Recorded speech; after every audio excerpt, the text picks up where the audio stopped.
All right, we'll call to order our Board of Commissioners meeting for February 1st, 2022 for the South County Fire Board of Commissioners. Could I have those at headquarters stand for the Pledge of Allegiance? I pledge allegiance to the flag of the United States of America and to the republic for which it stands, one nation, under God, indivisible, with liberty and justice for all. Moving on to approval of the agenda, looks like we've got one redundant item, item number 10D, which we can strike. It's just kind of a duplicate in there. Do we have a motion to approve with that change? Commissioner Daniels, do you have a second on the motion?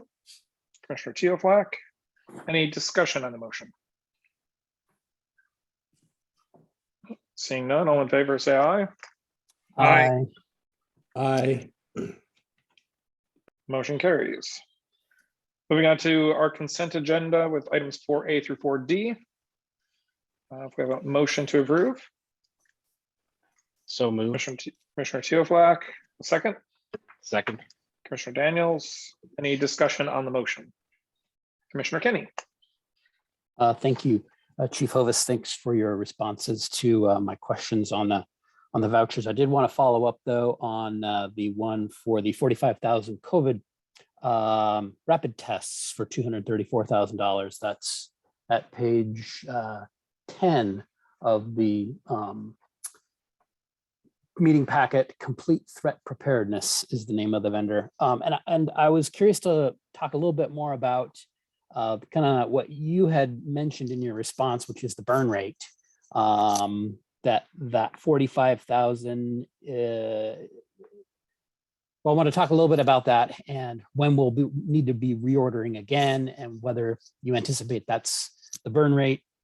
I want to say 10,000 a month, but maybe you can clarify, and whether you think that's going down or kind of what the future holds on that. And can we get, I know that those are in high demand. Are we going to be able to get that volume in the future?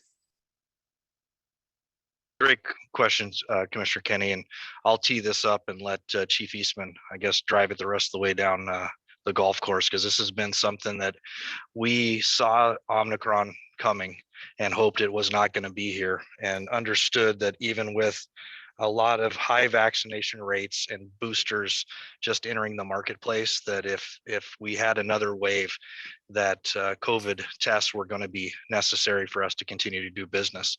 Commissioners, this also ties into the Governor's Proclamation 2014-1 as well, to make sure we keep a safe workplace. So in coordination with the county's fire task force and the Department of Emergency Management for the county, we've had test kits for quite a long time, but supply chain has been an issue.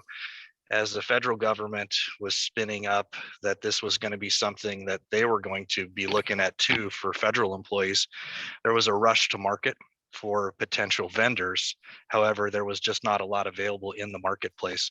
So Chief Eastman, along with what's called ESF 4N10 and part of the DEM itself, or the Emergency Coordination Center, worked to find vendors that might be available and find some that had guarantees that they would be able to supply to us in at least 3-month increments to take care of South County Fire as well as other fire agencies in the county.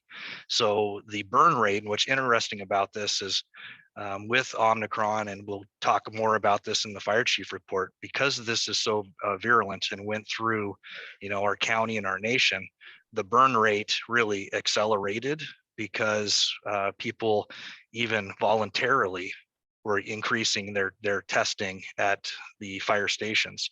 And as we changed our COVID playbook to really adapt and kind of pivot back to almost the first wave, this is a new thing for us. It has changed. We required testing at all the stations every shift, and even if someone was moving from another station. So the burn rate went a little bit higher, and I'll just say that other agencies sort of changed how they were looking at this as well. So the other agencies' burn rate increased as well.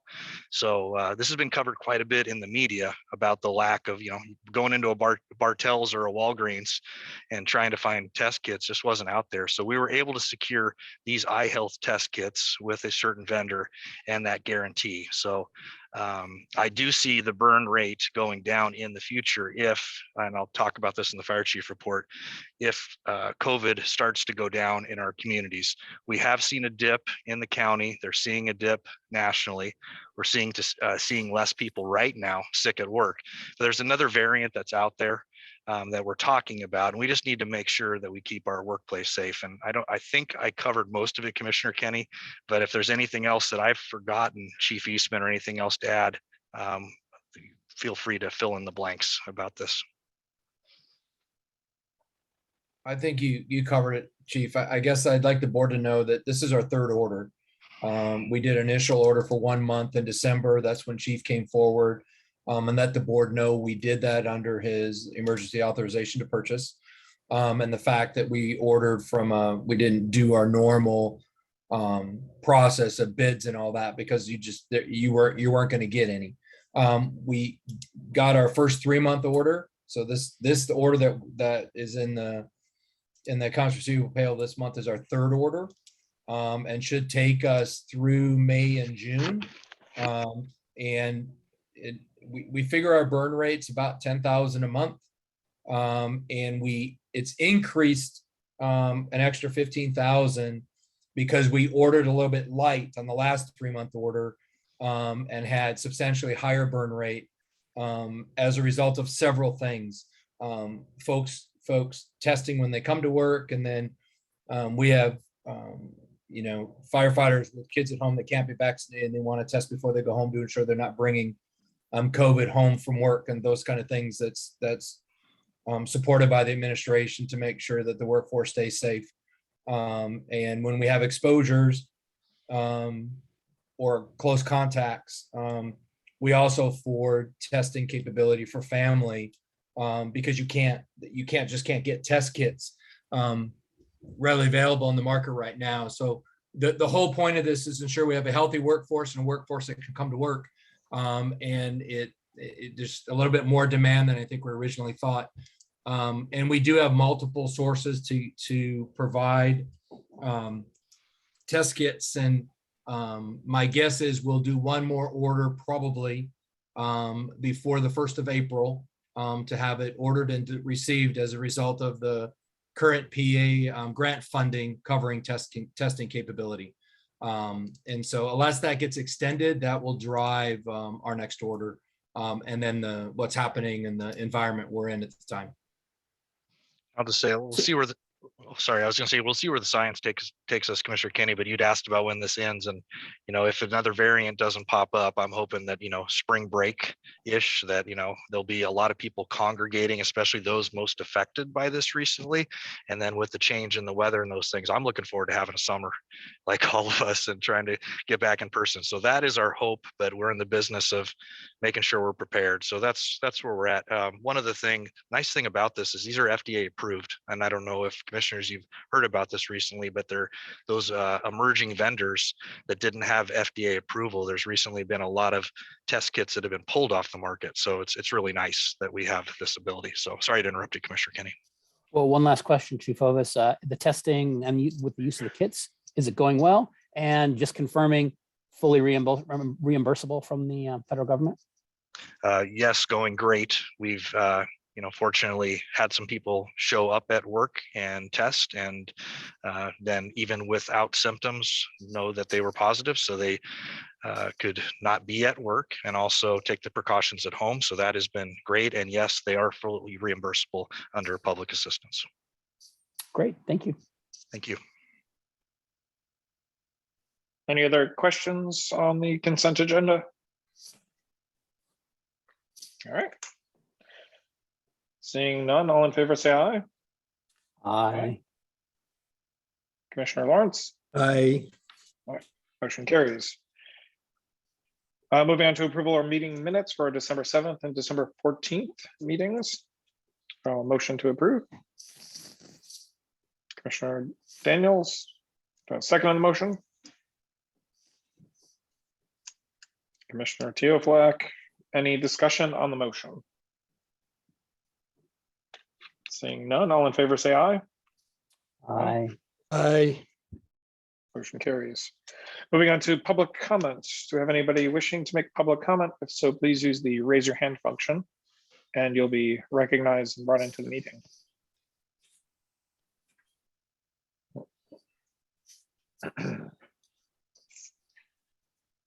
Not seeing any hands raised. We'll move on to item number 7, our fire chief report with Chief Hovis. Thank you, Chair, and good evening, commissioners, staff, and guests. I'm going to give another update on COVID statistics. So this covers our state, the county, and South County Fire. We're now in the 24th month of our pandemic response. The state of Washington is now hovering just under 1.3 million cases that have occurred so far since the start of the pandemic through January 30th. We've had an increase of nearly 189,000 cases in the state since we met last 2 weeks ago. Washington has had 10,699 deaths, and we have had over 53,000 hospitalizations in the state. If you look at just Snohomish County, we've had over 140,000 cases, and that's as of yesterday. We've had an increase of nearly 29,000 cases since we last met. What is particularly frightening about this particular variant is we have 163 patients in our local hospitals with confirmed COVID-19, but only 13, fortunately, of those patients are currently ventilated to be able to breathe. There has been nearly 5,200 cases, which have required hospitalization, and so far 937 residents of Snohomish County have died from COVID as of January 27th. Mike Vermeulen will now be screen sharing our COVID case count graphic. This is the 2-week variations of cases. You'll see there has been a decline from that steep spike, but our case rate is still very high, 2,975 cases per 100,000 people. So please continue to mask up and get vaxxed or get a booster to help prevent the spread. On South County Fire employee-related data, we have 9 employees right now off of work due to isolation or quarantine precautions. Of those 9, 8 have come back as positive with 1 pending results. And since Christmas of 2021, we have had 102 employees test positive for COVID-19.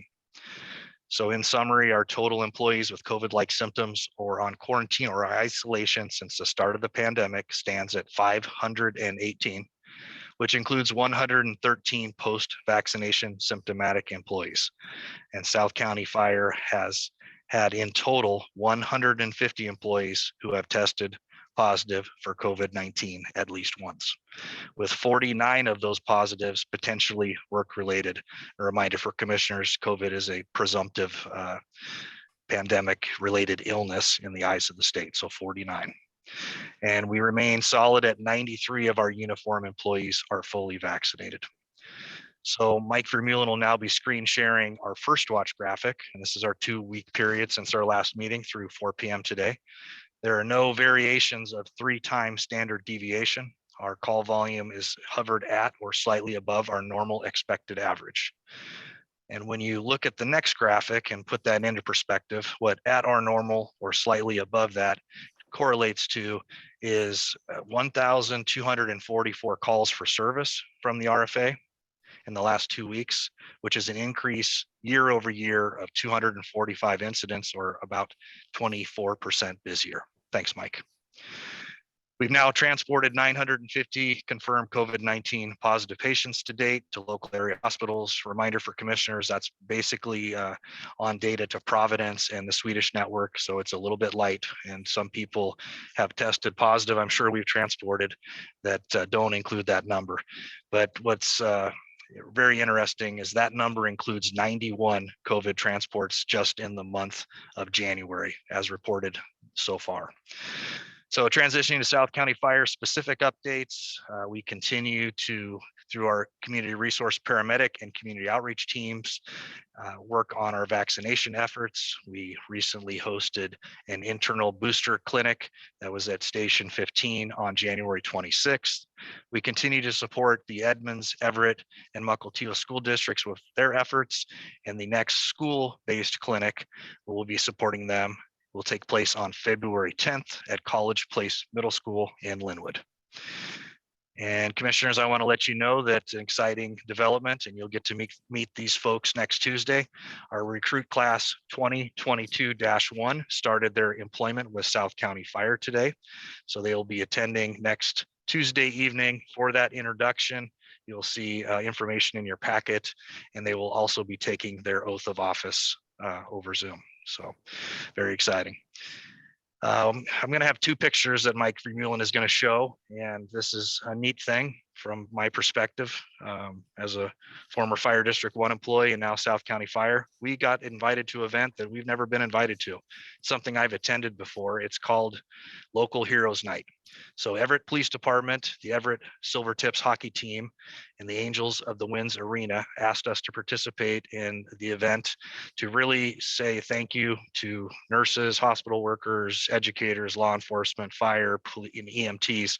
It's a great event. And what's special about this is the show that they put on not only outside, but inside. And it's a good fundraiser event that benefits the local communities. And two members of the team had an opportunity to do something that I've only seen an Everett fire chief maybe do before, and a few other people, which is get down on the ice and be recognized as dignitaries with other chiefs and law enforcement officials. Hard to tell in the picture, but you're going to see Deputy Chief Bob Eastman and Deputy Chief John Chalfont. Looks like Bob's to the right and John's to the left. So anyway, great job by all. It's a fun event. And if you have the opportunity next year, be fun to get some commissioners up to the event as well. So, and then finally, commissioners, I think you have been notified about this through Melissa Blankenship and seen this, but excited to say that the City of Edmonds Council approved our proposed amendment to the interlocal agreement, which we provide fire and emergency services from the RFA to the city. And as you know, that's in response to the threshold notification and remedial measures that we've proposed, and to address, from our perspective, the significantly more often that neighboring cities where the RFA has stations like Linwood and Mount Lake Terrace respond into Edmonds, as opposed to Edmonds units responding to the RFA or Mount Lake Terrace. So this increase in staffing in the city will be effective March 1st, 2022. And with that, thank you for the opportunity to provide my fire chief report this evening, and staff would welcome any questions from the board. Thank you, Chief. Any questions, comments, commissioners? Commissioner Kenny? Thank you. Chief, I didn't quite catch one of the facts that you were listing early on about COVID, which was in your chief's report, 102 employees test positive for COVID since Christmas of 2021 or Christmas of 2019. I didn't quite catch the date. Christmas of this past year. 2021? Yep. So since this past Christmas, 102. Omicron, exactly. Yep. Okay. I mean, I'm just going to say that seems like a lot. Does that seem like a lot to you? It does, and you know, it's happy. My audio is going out. So you said scratchy. So yes, it's really gone through a lot of the communities, including, you know, friends and families, and it really has affected a lot of people. I think, if hopefully you can hear me, that the difference really, it seems that this has really hit the children, the 5 to 11-year-olds, middle schoolers, high schoolers, in a younger generation that had a lower vaccination rate. And I think just because of the passage of time and how the variant has changed, it's affected people that are double vaxxed even and boosted, and had them come up as positive. So it is very high. It's obviously something that we've been talking about for now 2 years. The threat is outside of the workplace. We don't have people in N95s that, you know, at home, and those sort of things and protections that we provide employees. And there's a lot of transmission out in our communities.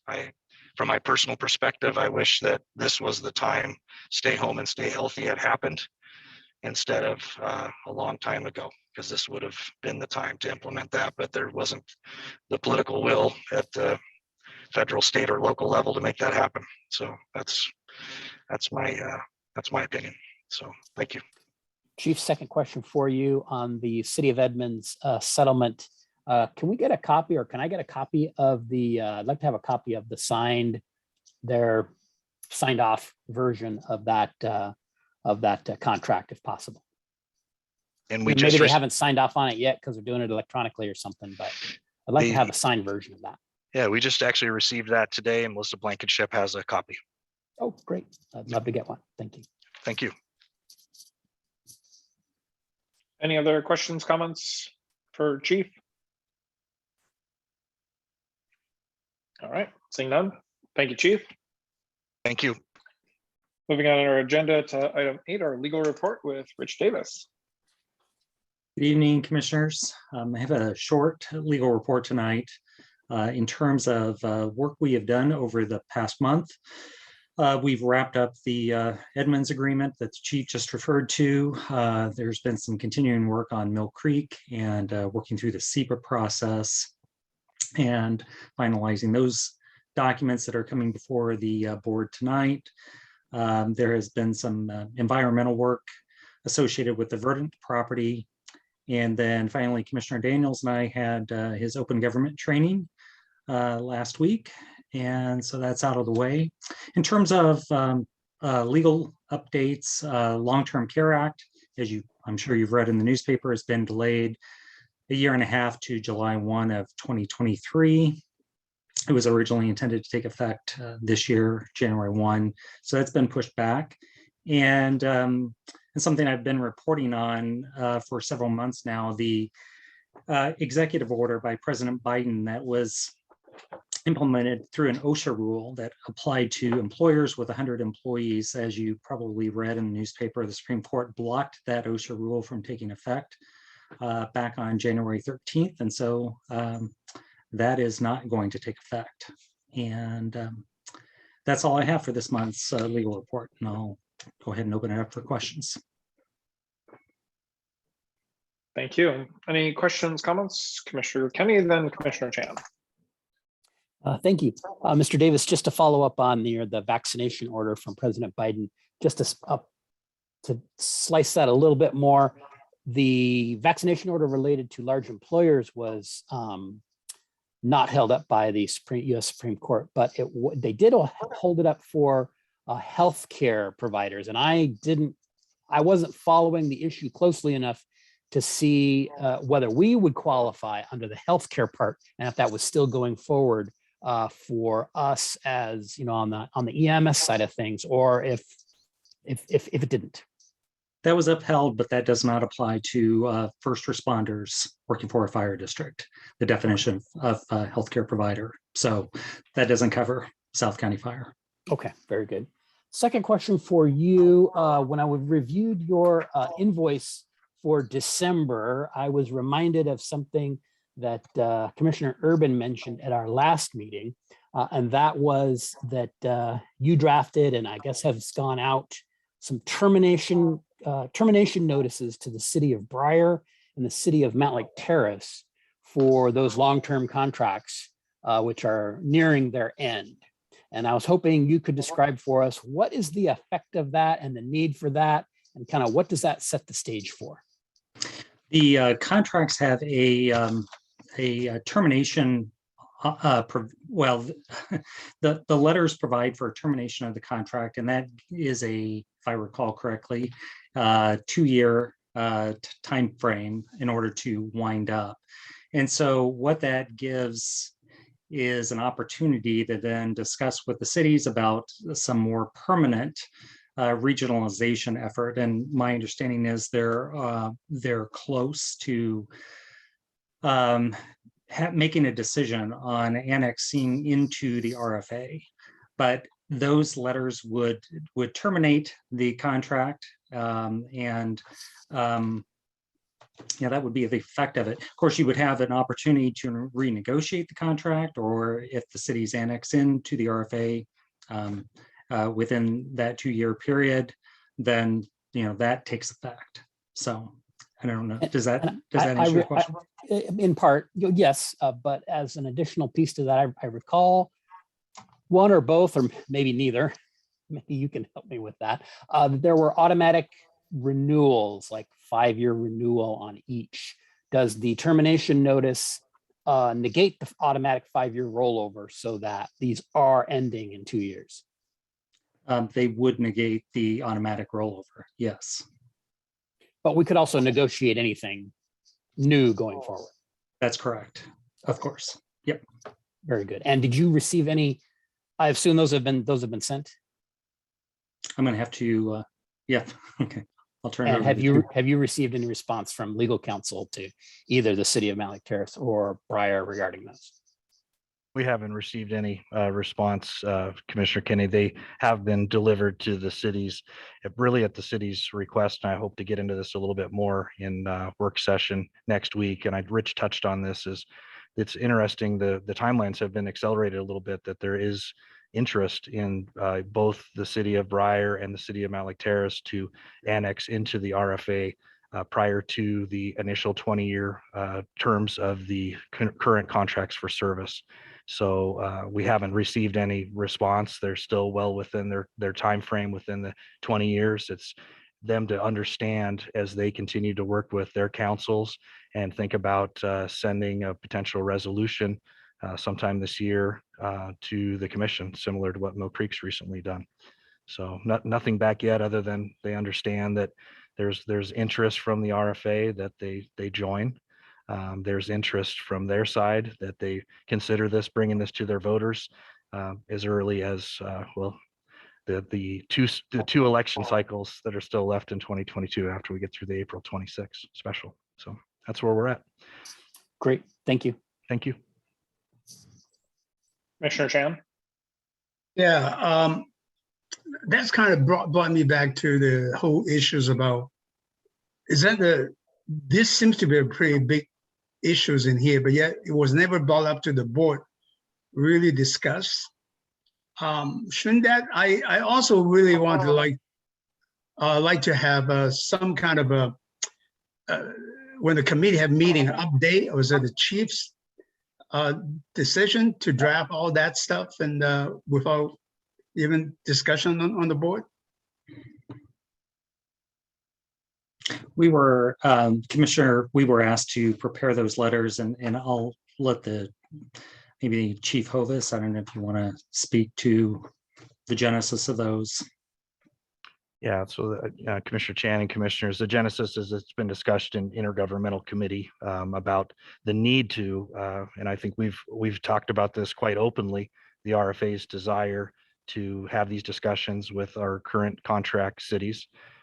These two are on the near-term horizon that need to be addressed, and we could certainly talk about this in more detail. It's not, just around the corner, but it's right there, and we need to do those notifications because, clearly, if the cities, as I understand it, if the cities do not want to annex to the RFA, as Commissioner Kenny had mentioned, there needs to be a negotiation period, and we need to give warning to them.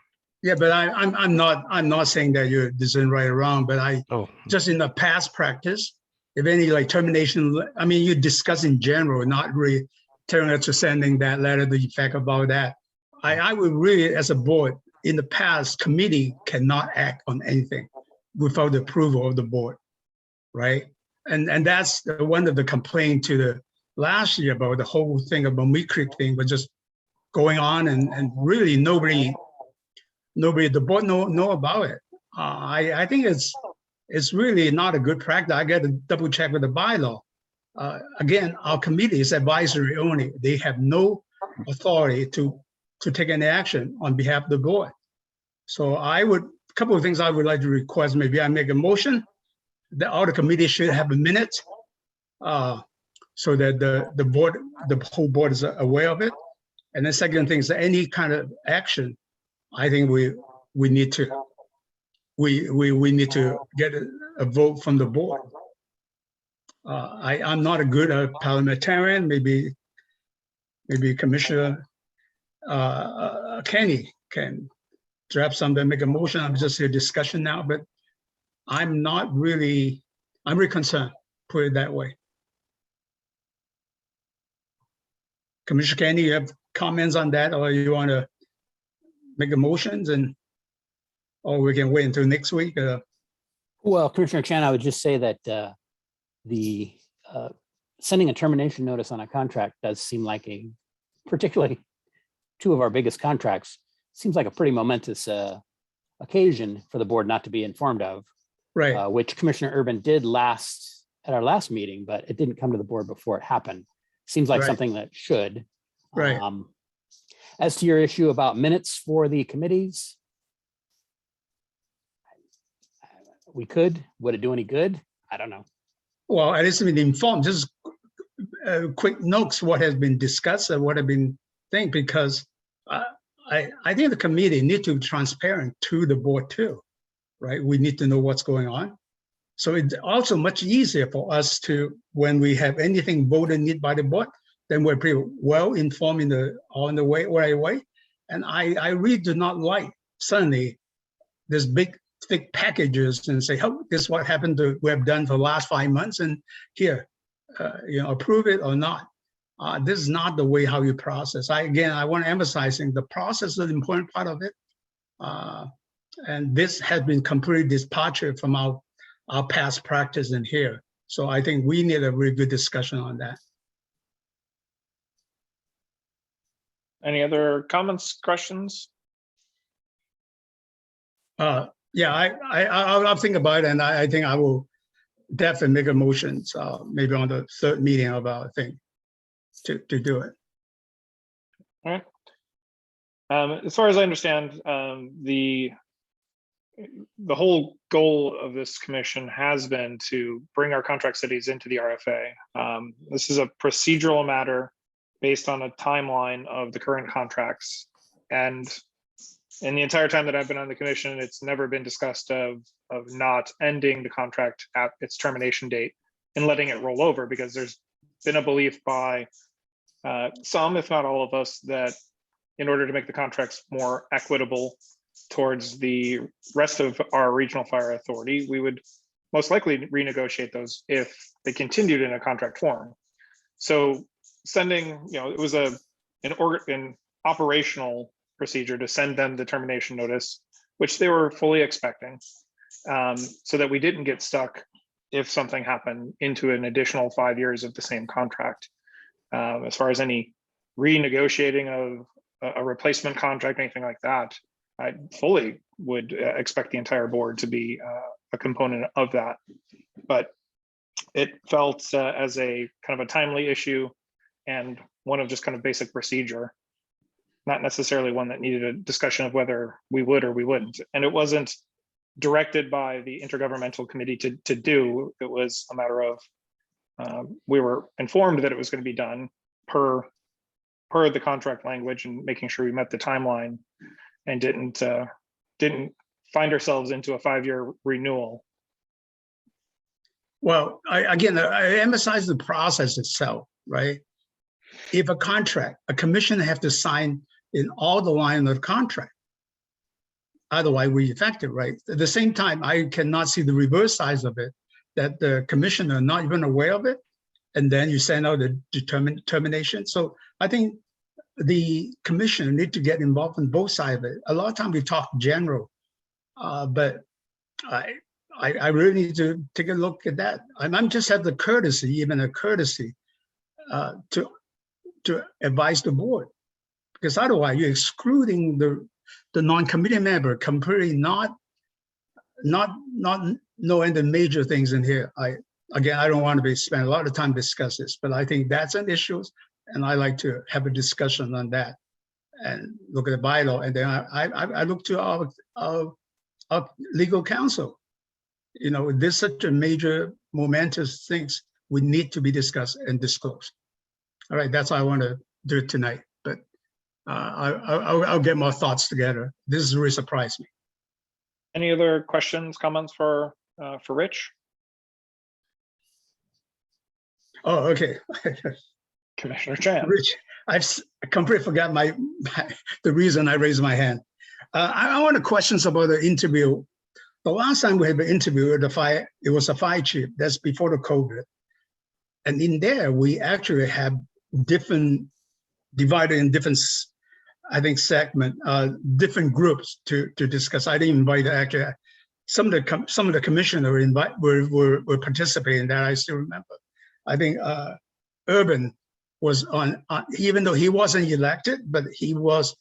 I think at that time your vote was too close with your opponent. 37 vote. We did not decide, so we invite both of them, even you're not commissioner yet. So what is the legal thing about interview? Do we have to be in a public, or can we have a different sections and different type of thing? Can we have a? I assume that we cannot do an executive session, right? You're talking about an interview of a commissioner? to Commissioner, fill yeah, the- I assume the same same law applied to commissioner versus fire chief. Is that correct? That's correct. Yeah, the interview needs to be in open public session. The consideration, the deliberations can be held in executive session. Okay, the deliberation, yeah, the decision, yeah. And then also then we can also have a special meeting to do that. Is that correct? I mean, we can have a special meeting outside. Sure, you could do that. Okay, it's good. So that's we can, later on we can discuss the interview process and the format. Thank you. All right, if nothing else for Mr. Davis, thank you. Moving on to our union report. And with Pat Moore. Hey, good evening, commissioners. Thanks for having me. You obviously noticed tonight, I'm not Tim. Tim's not here. He wanted to kind of let you guys know he's actually flying down to Baltimore. He flew down there today. He's going to be attending the joint memorial service for the 3 firefighters that were killed on the 24th of January after a house collapsed on them while they were working a fire there. So he's going to be down there representing 1828 in the State Council of Firefighters. So I'm glad he's down there representing. Additionally, if you didn't hear yesterday, there was also another death that happened. It was down in Stockton, California.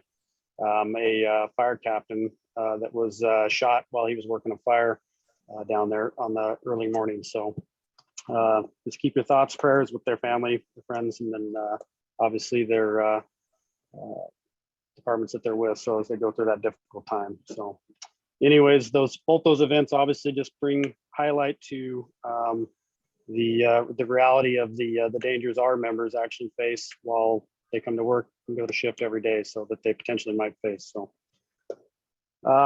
positive note, as Chief Ovis had mentioned, this last weekend on Sunday, we were invited to go ahead and participate down there at the Everett Civil Tips game. And we had members show up down there. They were selling commemorative hockey pucks. They raised a good amount of money that, again, as Chief Ovis said, will go to the communities. So appreciate our members getting down there, and it was nice to get out and see some fellow firefighters and responders in the area. So glad that our people could get out and help with that. Additionally, back in about the second week of January, I want to say we sent 5 of our members down to Orlando, Florida for the IFF ALTS conference for the human relations. And so happy to report that all of us came back healthy from that. There was nobody got sick or anything while we're down there. So that was good. It was a good conference for us, had some good education.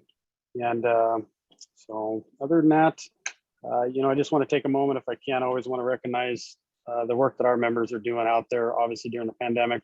Call volumes obviously increased, longer wait times, and and just highlight that we're also pretty excited to hear that we were able to get an additional unit down in Edmonds to be staffed 24 hours. It's much needed, so give some extra relief on our crews. So with that, concludes my report, unless the board has any questions. Thank you. Any questions, comments?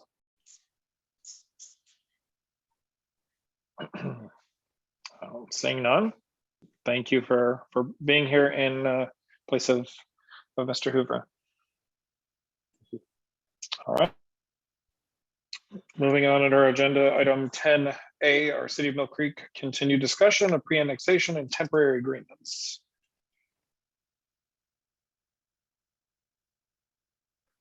Commissioners, we got Rich Davis here tonight that can speak to these documents as well, but I'm going to have Chief Eastman start with some of the dialogue supported by Rich, and I will weigh in on a few pages within the packet when we get there. Chief Eastman. Thank you, Chief. Commissioners, we've had several things in the packet that you've seen in the past with this discussion. In your packet, the documents start on page 45 and go through page 108. I guess I'd like to direct your attention first to page 104. We made some we're going to call them technical corrections to the previous documents that we presented. They were very minor in nature, and at the time when we made the corrections, we didn't have them in a red line version. So we chose to give you a one sheet of where the corrections were made. And I guess I'll start there. If there's any questions with the corrections that were made from what you previously have seen. And with that, if there's any additional questions the board has with either the pre-annexation agreement or the temporary services agreement, and I will talk about the cost as it compares to the cost of service analysis after questions. So with that, I'll pause.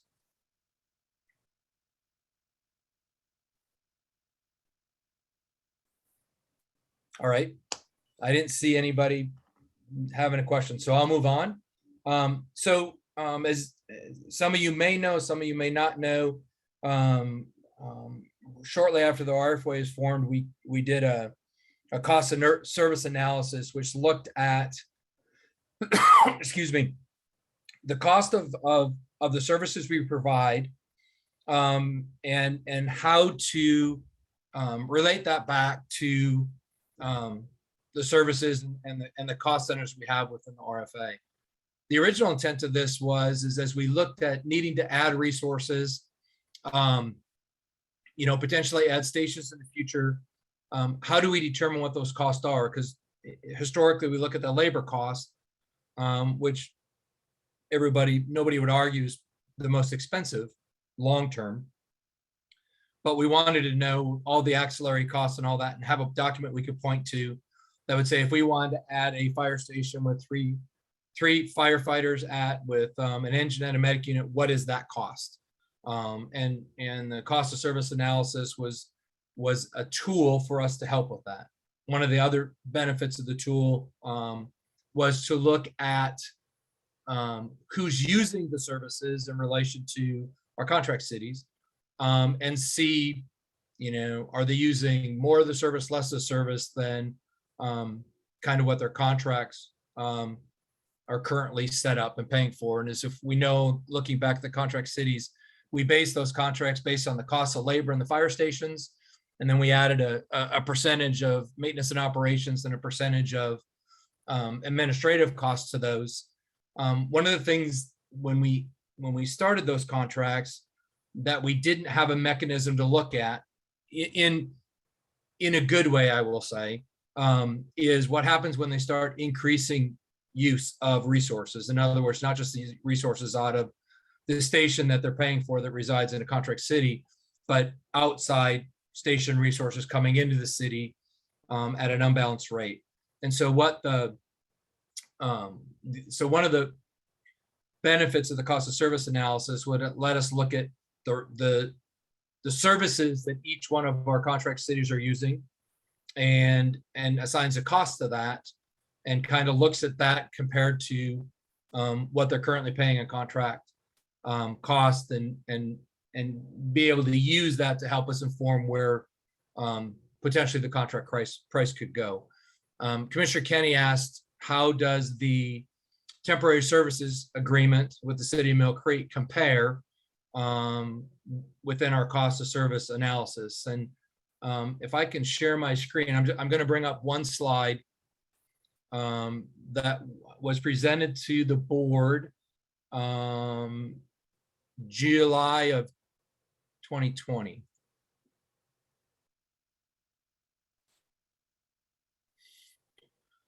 Everybody see that okay? Yeah, okay. So this is from the memo that Burke provided the RFA at that meeting in July. It looked at the current cost, and then it had projections of cost of service in the out years, which is what we asked them to do. When you look at the city of Mill Creek and you look at their population, you look at their call demand, they're very, very, very, very, very similar to the city of Montlake Terrace from population size and the number of resources that they use. There's some differences with the makeup of the cities, and we'll talk about that a little bit. But if you look at Montlake Terrace, you see in 2019, they had an estimated based on service that they use of 5.7 million. And then in 2028, you see it goes to 7.3. If you look at 2022, 2023, between 6.1 and 6.3 million. The other thing that you have to look at, or I looked at when Jim or Commissioner Kenny asked the question, is if you look at the total, which is our cost of our expense budget, we're not, this estimated that our total cost would be at about $70 million.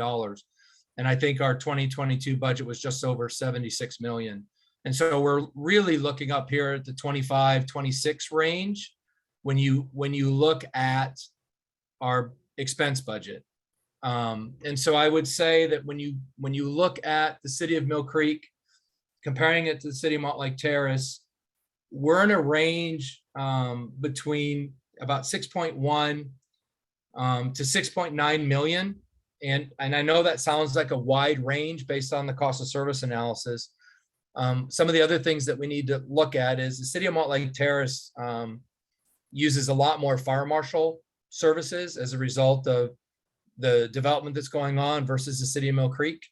And based on the demographics of the population, we're not exactly sure what kind of CRP services, if they be in parallel where they use about the same. We kind of anticipate the city of Mill Creek will probably use less of that resource than the city of Montlake Terrace based on the demographics. And so there's a range of what those costs would be with the city of Mill Creek based on the cost of service analysis that we performed. And I think if we go back and look at the methodology we used to cost out the transition agreement or the temporary services agreement, we started at a cost of 7.4 million, and then a credit for the purchasing of the station that will become ours, or will be quitclaim deeded to the RFA, and then a credit for the transport fees, which the RFA will receive. And I think the original cost was just over 5.9 million. And then another 425 to 440,000 in transport fees. So the revenue brought in from the city of Mill Creek would be around 6.4 million. So if you look at the cost of service analysis, the 6.4 in 2023 is within the range of what the cost of service analysis would show. From the research I did. And one of the questions in discussion with Commissioner Kenny is, what are some of the multipliers that are used and the assumptions that are used in the cost of service analysis? And it's very similar to our forecasting in our long range strategic budget. They had wages going up, or cost of labor going up at 4%, cost of M&O going up 3%. They had a steady increase of call demand. I want to say at 3%, and those escalated consistently throughout the projection. So I think with that, I'll stop. And if I can stop sharing my screen, I can take any questions. Thank you. Any questions, Commissioner Kenny? Chief Eastman, thank you. And that's based on the Burke company analysis. Is that right? Yes, that's the yes, that is the Burke that did the analysis for us. Yes. And we had them. They're a consulting company that's used by other local jurisdictions to help in planning, I guess. Is that fair to say?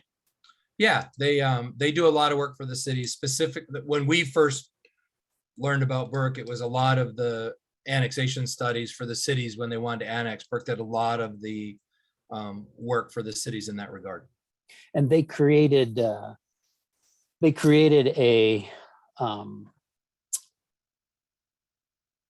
formula or an analysis for us of all of our different types of responses: EMS, fire, community resource paramedic, peak activity unit, prevention, community outreach, MSO. There may be one or two more, but all of those and analyzing them for what they cost per, essentially per unit or per call. Yes, and they did it from a what business would do. They looked at fixed cost and demand cost and use that methodology in developing the model. So it takes into account not just your fixed costs, in others, the cost that you have before you do any business, and then you have the costs that are associated with increases and decreases of demand. And they took that into account when they did this analysis. And I believe, Commissioner Kenny, you're right, there was 8 cost centers: EMS, fire, community resource response, PAU, prevention, community outreach, MSO, and CRP were the 8 cost centers that we've identified, and then utilized how each jurisdiction used those resources, and then those costs back to the respected agency that used those resources to come up with the cost. And and that's based on Burke's look at data. Is that based on data from 2019 or 2020? 2019, sir. 2019 data. Okay. So you say, basically, I'm going to kind of summarize. You're saying it's in the ballpark, but some things like, the increased inflation that we're dealing with right now, obviously they wouldn't have known about that based on our 2019 data. That's not necessarily incorporated into into their projected numbers over that series of years. That's correct. I would say, I think when we looked at it, their cost of labor increases was 4% annually. And we know in 2022, it was 6.2 for CPIW. The other thing it didn't take into account is the decrease of demand as a result of the pandemic either, right? So it doesn't take in the reduction of service. The reality is your cost stayed the same because our costs didn't really go down. Some of the demand costs did, but the big cost did not. So yes, but it did take those into account, but not the full, what we're looking at for CPI, at least it was for 2022. Great. Chief, I have some other questions for you on the contract, but that's all on the cost of service analysis. Thank you for looking at that. Sure. Any other questions on Commissioner Chan? You're on mute. Yeah, thank you. Yeah, that's a great job. The data, but God, when did we do the cost? Few years, 5 years now. This cost of service. We did one in 18, updated it in 19. Right. Yeah, but even at that time, I tell you, it's very difficult really come up because in a regular company, you can say how many widgets did you make, and that's how it costs, right? But here, for one of our major business available, basic readiness, right? And that's how basically discussion with a lot of cities. I still remember Woodway say, well, why don't you pay you per call? And we have that discussion with Makatio too. They said, so what I'm saying is that there's no right answer, but there's a lot of components in there we discuss. I would like to know, is any way we can, I'm not sure get data. I think the components of different cities, different, right? And Brian, there's no commercial, right? And I don't know how many multiple units did they have either. Not that many, right? Is there any way you can go by, since we have a benefit charge now, can give another data analyzing, the commercial part of it and also the multi-units and the demand on that. I think that will change the character of the service too, right? Well, I think it does, Commissioner Chan. I think we know that your multifamily, depending on the type of multifamily it is, has potentially increased call demand. Right. But not just because it's a multifamily. I think there's other factors that come into play.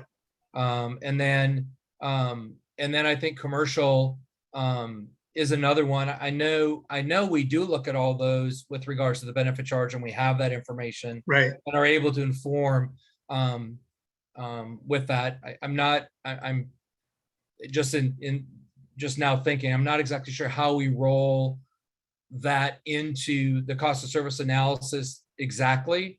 But like I said, as we talked about before, there's lots of ways to do it. The methodology that Burke chose, I think it's defendable, right? I think it's a defendable way to look at cost. It's not the only way to look at cost. There's other factors that we talked about when this came forward, is using it as a tool to help guide us in the service demand use within a geopolitical boundary, and what an estimated cost of that is, to help inform us as we go down the path. Or at the time, we were considering going back and having conversations with the contract cities to adjust the cost of their contract as a result of using more service and having higher demand within the city. I think all that's true. And once again, there's lots of different ways we could model it. This just was the way that we ended with the consultant with Burke. No, I understand where you end up, but I thought we should just use that another angle looking at it. So rather than combine, we're complex. We add too much element into the thing. I understand that, but maybe Burke's is the major look at it, but then we look at it differently. I know in the past, remember when we start with the contract city, a lot of time they always like, oh, population and all that stuff, but the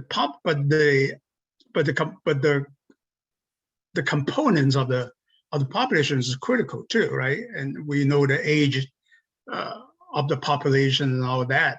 And then of course, a lot of those private, we know that the nursing home, that type of thing, right?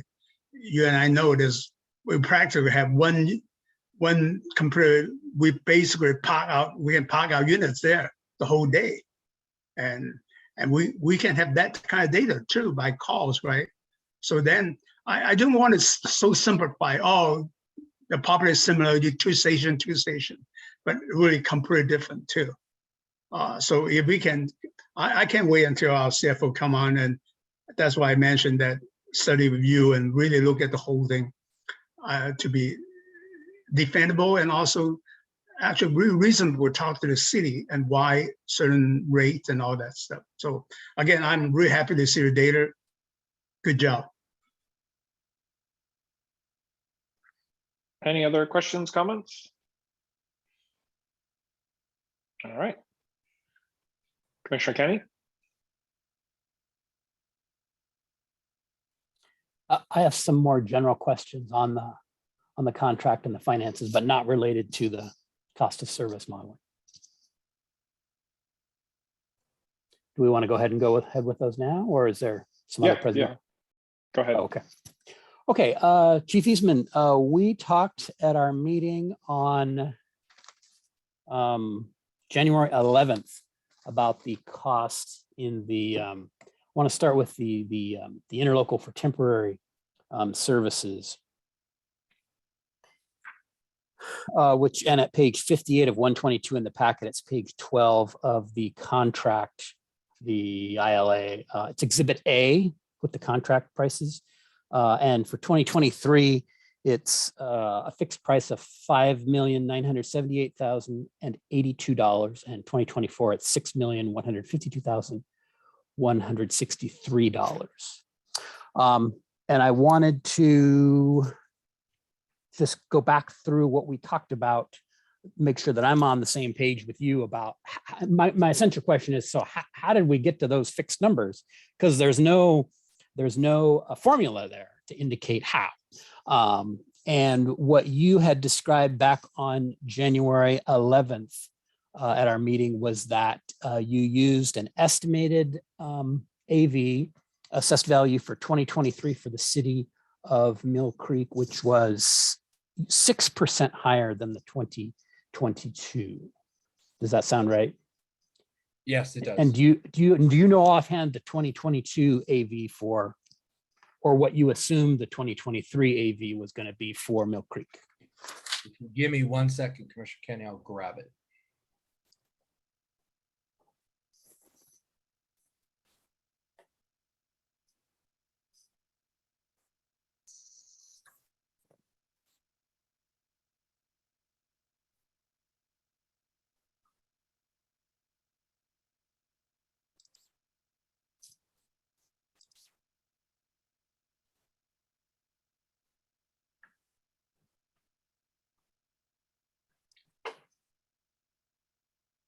So we used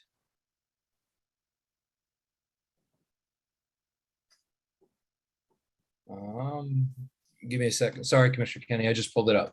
Oh, it's okay. We used 5.384 billion for 2023. Sir, can you say that again? So 5.5384,696,651. Billion. Yep. And that was the number for 2023, Yes. which was anticipated to be 6% more than the 2022. Yes, sir. Okay. And then 2022 would have been 6% more than 2021 because at the time we didn't know what the 2022 AV was. And then going then into 2024, 6% more for 2024. Was that the assumption?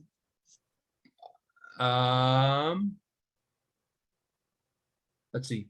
Yes. So 2024 had an AV of 5,707,778,450.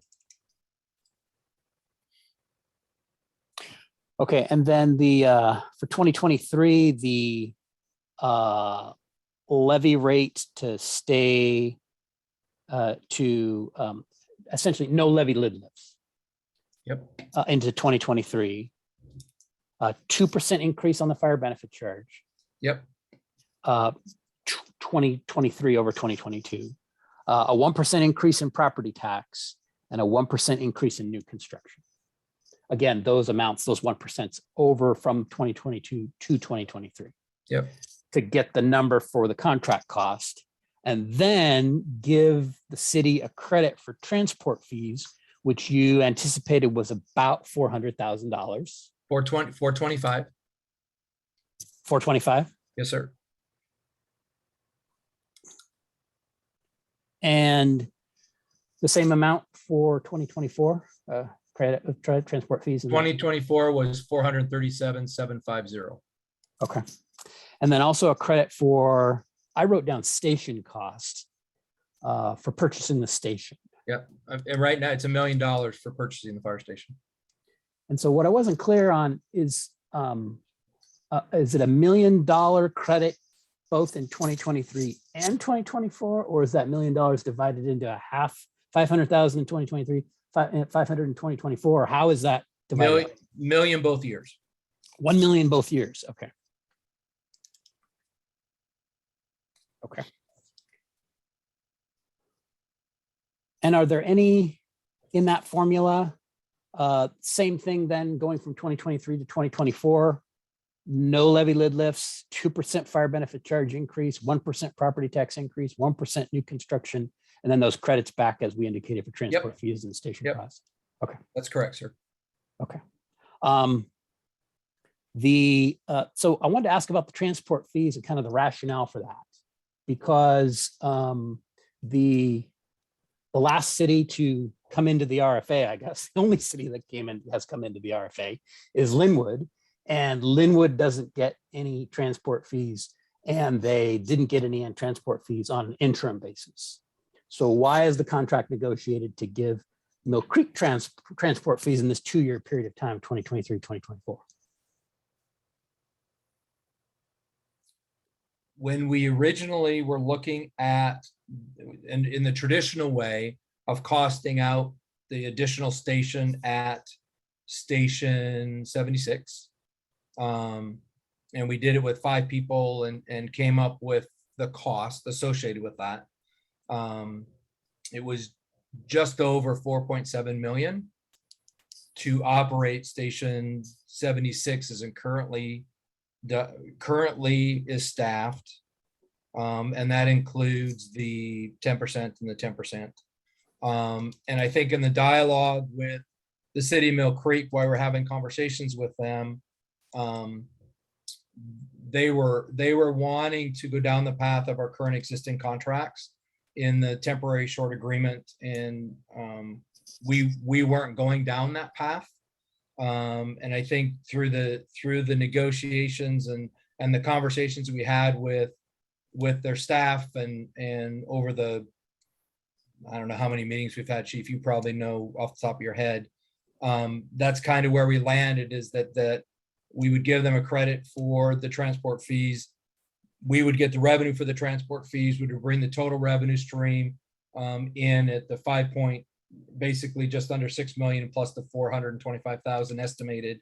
And then there was some additional things that we talked about on our side, which would be GMT, that we did not calculate into that cost. And then there was the other benefit that the RFA would receive as a result of the city of Mill Creek coming into the RFA is that one of our largest mutual aid units is Medic 76. And so us having control over that would allow us to utilize that resource in a way that benefits both us and the city of Mill Creek. And the other piece of that is the hope is that we would actually, the goal being that they're annexing in first, and this was a stopgap, and it's significantly more than they're currently paying. And it's kind of through the conversation we had is where we landed.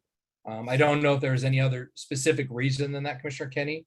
It was just in a dialogue between staff, our staff, their staff, understanding where they were at from a financial perspective if they're not successful with annexation and still need to provide service to their citizens.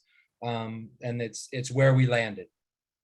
Okay, but kind of in a similar vein or in a similar rationale, I guess, or similar historical experience, the station, the $1 million each year, 2023, 2024, that we are crediting back to Mill Creek, we're essentially buying the station for $2 million.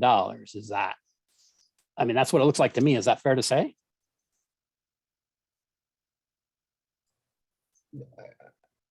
You could look at it that way. Okay. It wouldn't be unreasonable. It wouldn't be crazy to look at it that way. Okay. Now, my recollection is when Linwood came on board with the RFA, joined the RFA, South County Fire District 1 did not purchase any of Linwood's fire stations. Am I misremembering that, or is that correct? We did not purchase any of their rolling stock or their apparatus. They came in as part of the vote of the RFA. So part of the rationale, my recollection on part of the rationale for that is because, you know, they're joining this new entity, they're offloading their fire department. They don't need that stuff anymore. The new entity does. It's going to continue to provide essentially the same function in the same places. Why wouldn't they just give it over to us? And that's what happened with the city of Linwood. So my question here is, we didn't buy or pay Linwood for their stations or rolling stock. Why are we paying Mill Creek for their station? Well, to go back to Linwood, Commissioner Kenny, we took their left liability too. So when in the conversation in the context of the RFA, we not only did we get their station, the rolling stock, but we also took the fire department's left liability as part of that whole thing. So and part of that was take the good and the bad, take the whole enchilada. Exactly right. I mean, that's true, right? The city of Mill Creek doesn't have any of that. And so in the conversations between us and their staff and the subcommittee work that was done, that's where it landed. Okay, I did have another question for you about the station and the payment of or the credit of $1 million a year. In the this temporary ILA, at page 52 in the packet, page 6 of the contract, section 10.1, that this being a 2-year agreement, that one of the places that it terminates is December 31st, 2024. So it's effective essentially 2023 and 2024. It can be terminated if they have a successful annexation in the meantime. But part of the reason for this ILA is if the annexation vote that the city is anticipating in April of this year is unsuccessful, because if it is successful, they'll be coming into the RFA in August. And the other document, the pre-annexation agreement, is really the document that will be governing kind of the transition of assets and liabilities into the RFA between the city and the RFA. But this document, and correct me if I'm wrong, but the ILA really is anticipation of if the annexation vote fails in April of 2022, then this is the fallback that will govern the next 2 years, right? Correct. Okay. But in this, the pre-annexation agreement doesn't come into effect unless the annexation is effective, right? I believe I recall, I can't put my finger on it right now, but there's a term in there that it's basically null and void if the annexation is unsuccessful here in April. I don't know if it's the April one, or if it can go one more subsequent vote. I think they get a second shot at it, Commissioner Kenny. If they're not successful in April, the pre-annexation agreement would hold true if they were to go back in 2023 in April and be successful. The pre-annexation agreement would also work in that scenario. Okay, but we only take over ownership of that station. And remind me of the station number again? 76. 76. So we only take over ownership of the station if the annexation actually goes through. And I don't mean just use of the station, because I know use is covered here in the ILA, but actual ownership of the station is contingent on annexation, successful annexation. Okay. As the current documents. Now that may, if they're not successful and we stay in a contractual relationship under terms, those terms haven't been decided. And at that point in time, things can change, right? The station could transfer at that time if we contractually say it does. So there's other things that can happen if we continue a relationship with the city of Mill Creek after the temporary agreement, and for whatever reason they can't get a vote, and we do a long-term contract that if you, and I can't remember, Rich, if it's in the pre-annexation agreement or if it's in the temporary service agreement that talks about for them to calculate that cost, which would be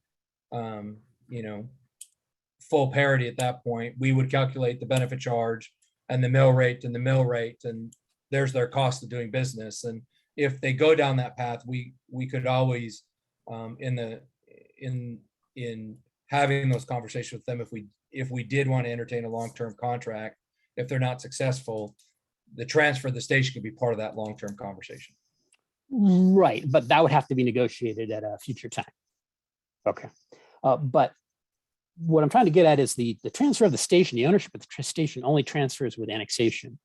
And this document, the ILA, is contingent on annexation failing, at least failing in April of 2022. Maybe it can happen again in April 2023, but the annexation won't happen because this is assuming it fails, and ownership is not transitioning. And so I'm wondering why, if for this 2-year period of time, just reason with me for a second.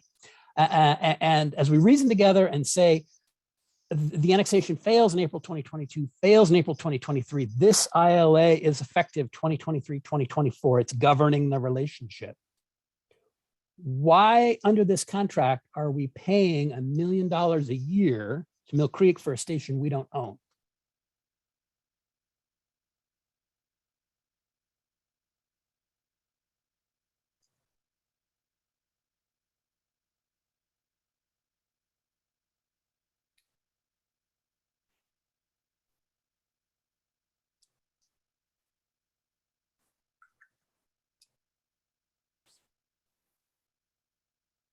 I guess I don't have in the end, through the conversation,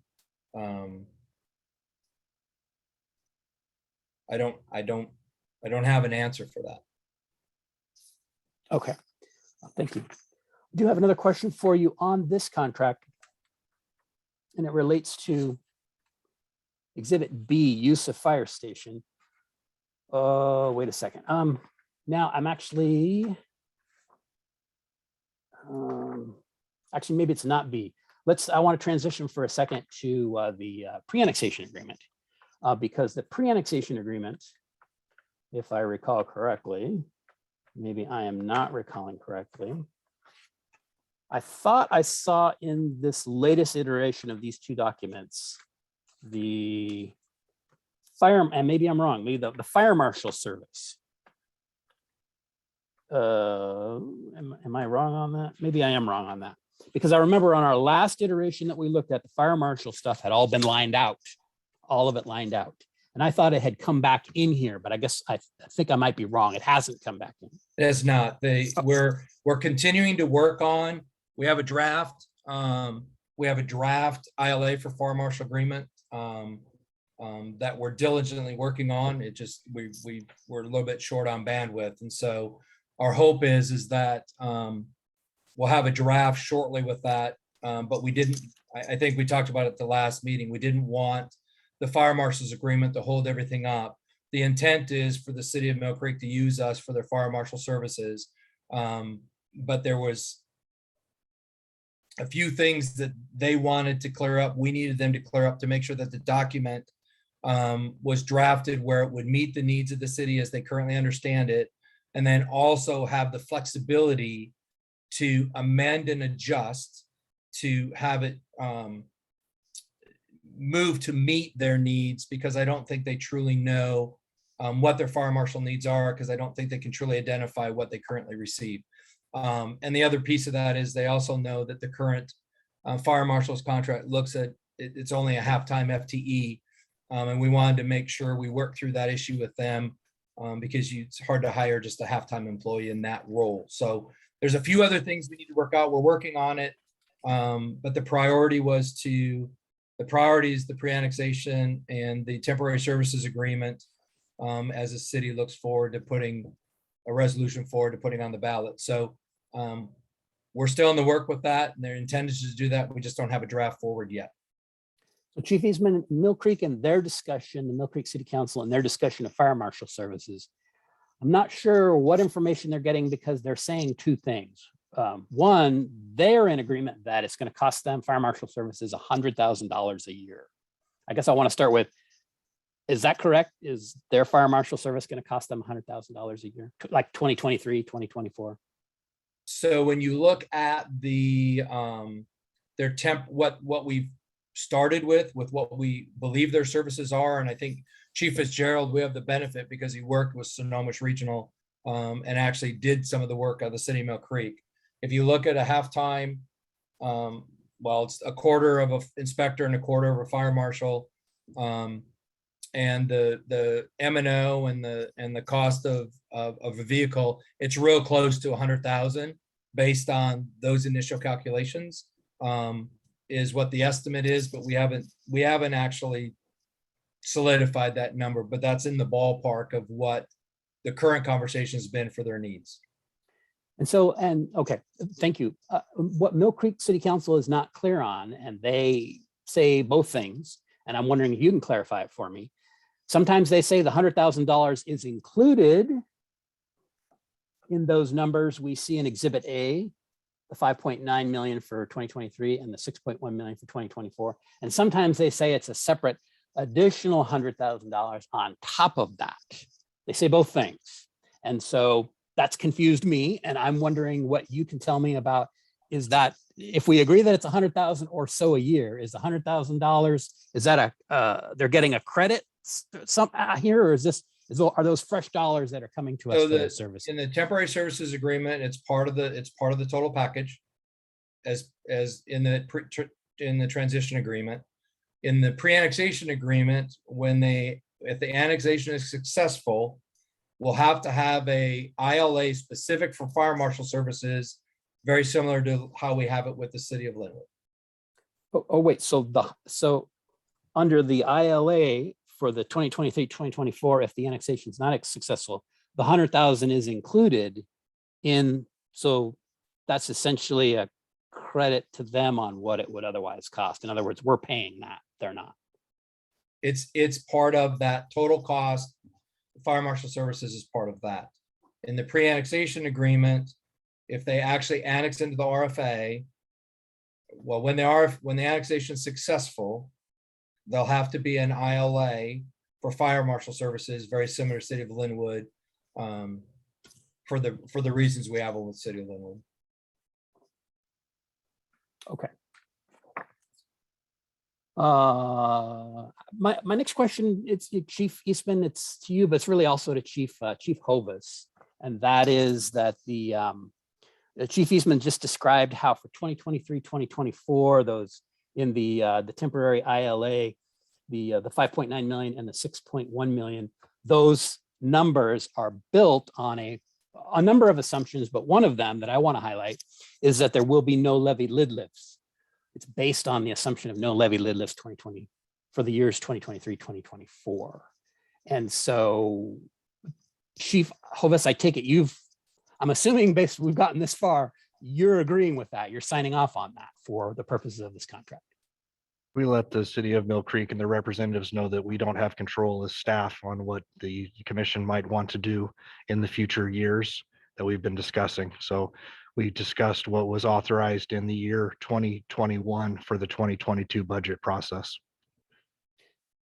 But you would agree with me, which Chief Eastman just said, that 2023, those numbers for 2023, 2024 are built on the assumption of no levy lid lifts. Correct. Right. Based on the assumption, the same discussions that we had with commission and development in the 2022 budget process. That is correct. Okay. So you are essentially saying to the people of Mill Creek that there'll be no levy lid lifts 2023 and 2024. Will you say the same to the people of South County Fire, that you will not be asking for levy lid lifts to be effective in the years 2023 and 2024? Well, I don't want to politic for a potential ballot measure, but I'm very hopeful that the city of Mill Creek voters, we don't have the safety net agreement, that they join our RFA, and that takes effect August 1st of 2022, and they become full members of the RFA. And then where the commission wants to go with setting any of the levy rates, that happens with the commission's discussion. Well, Chief, I guess I'm sorry, I didn't mean to cut you off. No, that's really what we're, I think, really talking about, because, I guess just to build a little bit on the discussions, the city of Mill Creek doesn't own Fire Station 76. Snohomish Regional Fire and Rescue holds the deed to that. They don't have rolling stock. They don't have employees. They have a need for fire and EMS services. And as we've discussed previously, they have an EMS levy that's expiring at the end of this year. So I think the city's interest, as expressed by their staff and their council, is they want this special election to be successful because of the other potential impacts that could have on their budget, and they want to continue fire and EMS services. But Chief, I guess my question is really, it's a policy question. And my question is, why are you agreeing to present financial numbers, agree to a contract with the city of Mill Creek that effectively promises what would be no levy lid lifts 2023, 2024, but you're willing to do that right now, but you are not willing to do the same for the people of South County Fire? Yeah, Commissioner Kenny, I think we did a pretty good job, and commissioners, of explaining how we got to those financial numbers. And obviously, we know I don't have the ability to approve those numbers. Those are financial considerations. I bring forward a budget and the commission considers it, and they make a vote based on that. And the levy rates itself, that's really something that's a decision that's made at the commission level. So I don't know what else to say about that. Thank you, Chief. Thank you. No further question. Chief Eastman, so in the eventuality that the annexation doesn't happen, where we are providing a credit towards the purchase of the station, which the city of Mill Creek will have to do during that time period. Is that correct?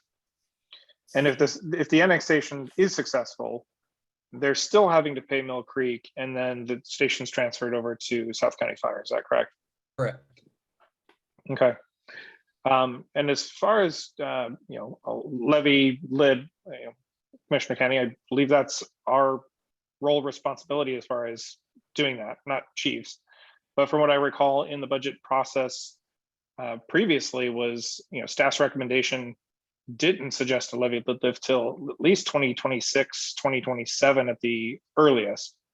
I do know we have other tools at our capacity, but I don't believe that the chief is guaranteeing any voter that there is no levy lid lift. That's not something he's able to do. That's on, the 7 commissioners of this board. Commissioner Chan? Yeah, thank you. Well, I'm really impressed with Commissioner Kenny. Attorney can go into that detail in finances number. And you mentioned many times assets and liability. So I hope you're supporting my push to the balance sheet, right? Is that?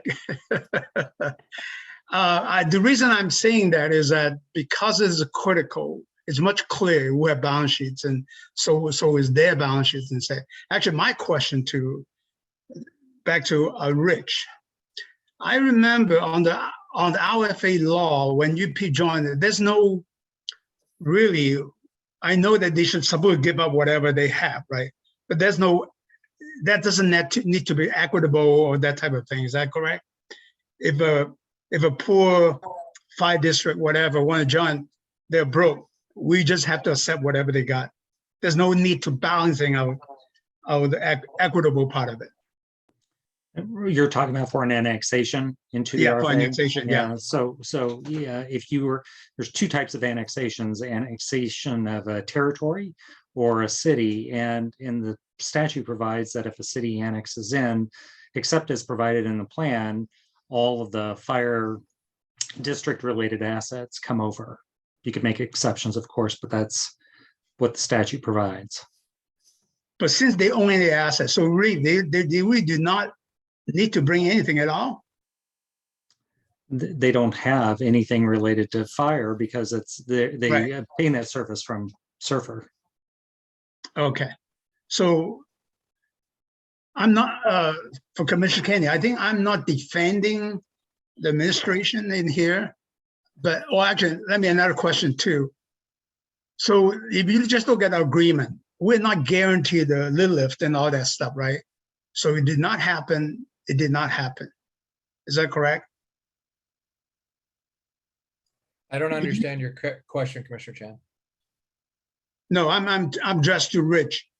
They're saying that the way that we write it, it just whatever happens, happen. They cannot come back to us. If we have lid lift, they cannot come back to us. Well, you have in violations of the agreement or anything. We don't have any representations in the agreement as to whether a lid lift will be brought before the voters or not. But even the financial projection, I assume the being legal thing, that basically little line to say this is based on projections only. It is not guaranteed, blah, blah, blah, and all that, right? So Commissioner Chan, those are set numbers that the city of Mill Creek wanted set numbers for 23 and 24. And part of the rationale behind that is they're up against, if this doesn't pass in April, their EMS levy expires at the end of the year, and they need a set dollar amount so they can figure out how to collect revenue to ensure that the city of Mill Creek has fire and EMS until they can go back and re-ask the voters to annex into the RFA. And so there isn't a formula there, and that was part of the conversations we had with the city of Mill Creek, is they wanted a set number. Now, in the previous discussion we gave them a range, right? I mean, we gave them a range. We went here, but when staff talked to them, we gave them a range. And in the previous discussions and having the dialogue that we've had, the numbers that we started with, the numbers that we've left in the agreement based on, the conversation, the dialogue we've had up to this point in time. But in the dialogue between the city of Mill Creek and the RFA, they currently pay $4 million for fire service. They know that they're paying substantially more. And so, coming into the RFA, it becomes a much simpler proposition because the people vote in April, become part of the RFA in August, and we levy taxes in 2023. Their EMS levy expires, and the relationship continues, and Mill Creek becomes, we become part of Mill Creek, and Mill Creek becomes part of us. If we're unfortunate and the citizens say no, the city needed the assurance and the temporary agreement. We called it temporary on purpose, just because the goal is we never use it. But the city needed to assure that the citizens of Mill Creek had fire and EMS services, and they want to be us. And the first thing they want to do is put a ballot measure to annex in. This being the stopgap until they can go back and do it again. The dollars we came up with based on the methodology that we just discussed, and it's a set dollar amount for 23 and 24. Doesn't matter the way this is, and the understanding between the groups as we've talked is that is the amount. Yeah. And so there's no formulary if we, reduce. I mean, we can do a lid lift and it doesn't affect those numbers as the current agreement's drafted, the temporary agreement's drafted. We could reduce mill rate and those numbers do not change. And part of it was so the city of Mill Creek could do some long-term planning and have something to, because part of the conversation they're having, they had it tonight, they're going to have it tomorrow or next week, is, if they're not successful, how are they going to get enough revenue to pay the obligation for fire and EMS in 23 and 24 until they can go get it passed again. So those numbers were set. And part of that was in the dialogue with the city of Mill Creek and us, knowing that they needed a target so they could go figure out how they would get the revenue, because it's not an easy challenge for them. And that's where we landed. So I hope that helps clarify at least a little bit of how we got to the numbers, not how we normally do it, but that's the rationale of how we got to there and why they're a set number and not a formulary associated. So I want to address Commissioner Kenny's concern. I think the way the whole approach is basically we look at the future revenue, future costs. So, and we are basically, anything's a risk, right? Basically from the staff point of view, the risk is, the chances of getting annexed is high and versus low. So that is the chance that we take. And that's the reason I vote for it. And I think that will address the issue you're concerned about. But also the two, so I mean, I did a lot of merger and acquisition work, but this is not a simple merger and acquisition because there's no equitable equity and all that. Now, but I think one of our goals is that in general, I think we want to crystallize more city joining the RFA, the mill rate will go down. And is good, not only the new cities coming in, but also for the residents of the South County Fire. So in a sense, that is my thinking. And I see Chief Eastman nodding his head. Yes, that is the way we should really get the message out to address the issue that you have. Then I think on the positive side, we should, to the Mill Creek City people, is that basically we're right now with $70 million of total reserve fund. So they, as I mentioned many times, they actually come in and automatic because stockholder of South County Fire. So it's really benefit for them too. So it's really I hate to use the word win-win situation for both city and South County Fire. So we can, on my back of my napkin calculations, I think Chief Eastman's kind of come to the number pretty close to them. I think we need to update that number and showing the whole thing so that now also bring the message to Monarch Terrace and Edmonds to say, hey, we're working down all the rate. And when I did my back of my calculation, is really low, much lower than what we have now. So I think that's an actual thing. But I just compliment you. My God, that's a good commissioner work to really get into detail and in the sense that hold our staff accountable, but you represent the public. And that not only this discussion, I think recorded, we can show the citizen that the resident represent. We look at the real detail and not we just flipping the coin to join the RFA. So I enjoyed this conversation and hope at the same time, if the Mill Creek people watching and they are coming into a good organization. So that's what I say. And I know that we put a lot of pressure on the staff, and that's another thing that we really need to do is the communication between the committee and the board, some kind of notes that so we know, so we don't wait until the whole thing signed when we go back and questioning that stuff. So that's my comments. Chief? I want to say we appreciate the questions. It's a unique situation. We talked about Linwood and Fire District 1 forming the RFA. If that vote it would have failed, Linwood had its own fire department. This is a Right. very unique situation, different than contract cities. I'm a former employee of Mount Lake Terrace. This is a different thing than it was for a 20-year agreement. This is a city that's the very first entity that's asked to put to the voters to join the RFA since the city of Linwood and Fire District 1 formed the RFA, and it's got some intricacies. So we appreciate the questions and answering those. There's been a lot of work into this unexpected development. So thank you. Right. Okay. Thank you, Chief. We're going to go ahead and take our 10 minutes. We'll have you come back on by 8:50. So feel free to put yourself on pause. We'll come back and continue this discussion. So see you in about 10. All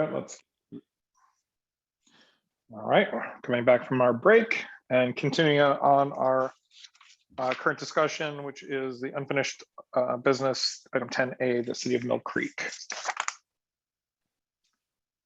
Chief?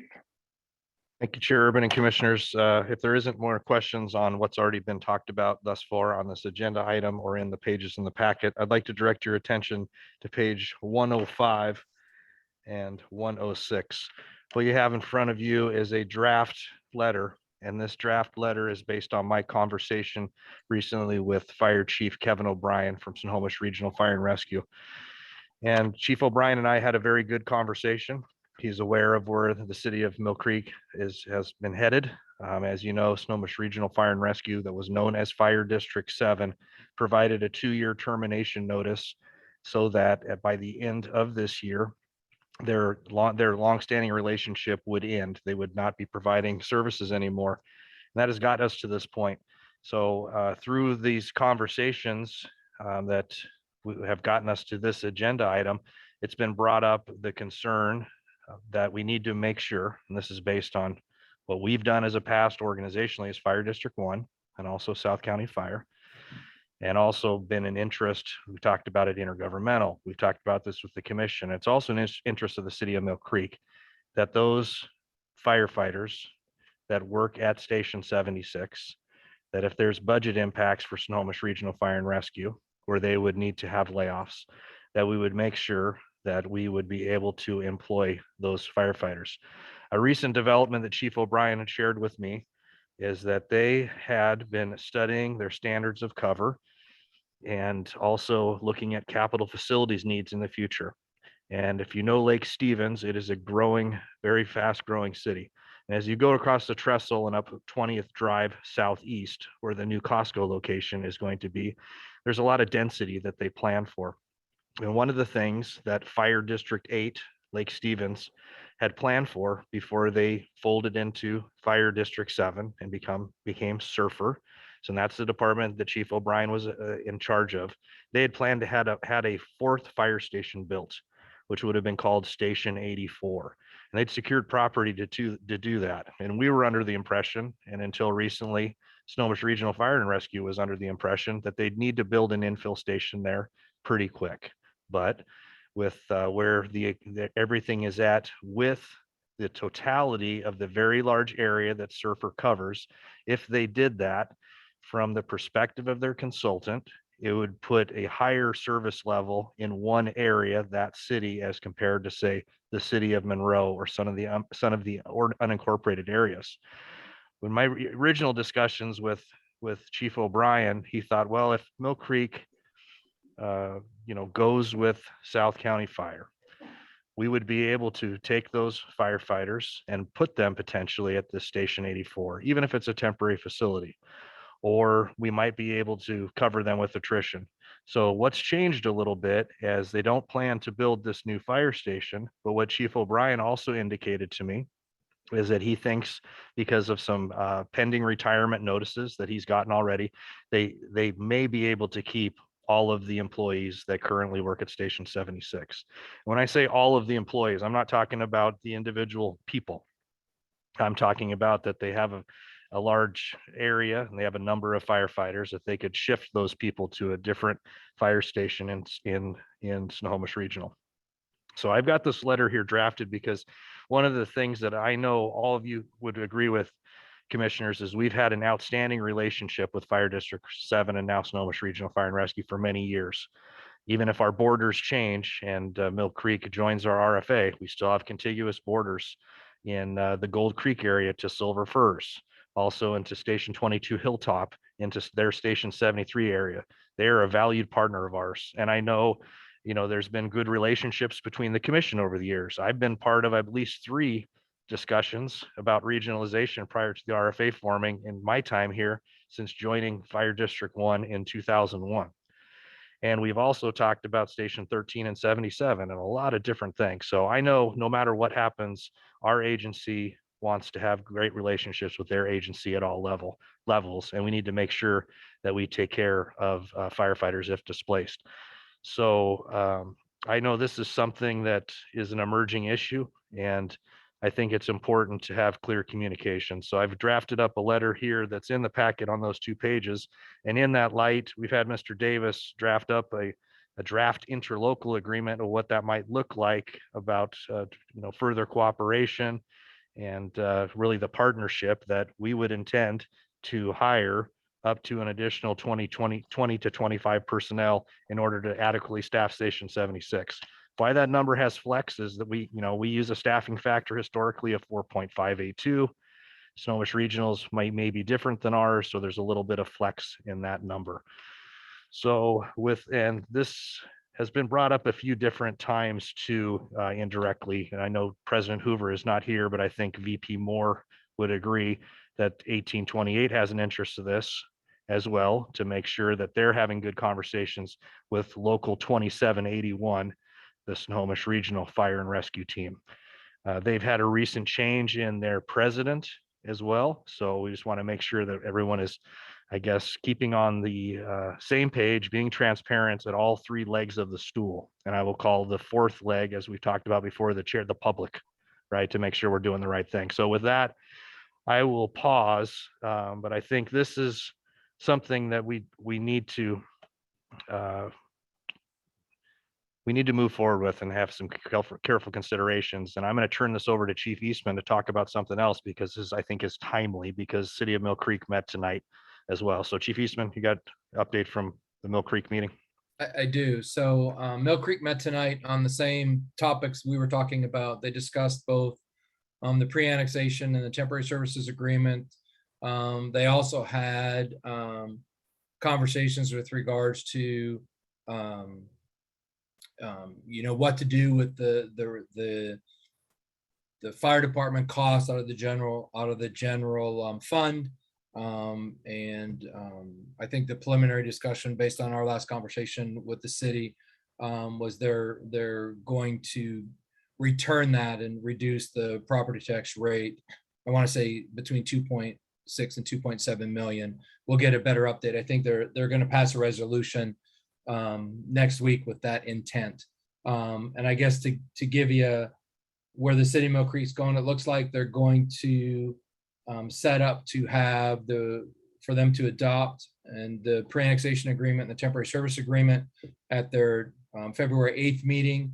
And they don't normally meet on the 3rd Tuesday. The 15th, they're going to have a special meeting with the sole purpose of putting the annexation and the resolution to put it on the ballot on the 15th. And then on the 22nd, they will do their pro-con committee and then ensure everything gets to the county by the 25th and the due date. So that's the most recent update from Mike Todd, who's their public works director and who we do a lot of our correspondence with for the city. So there's an update on the city and where they are, and kind of a timeline of where of the actions they anticipate taking here in the next couple weeks.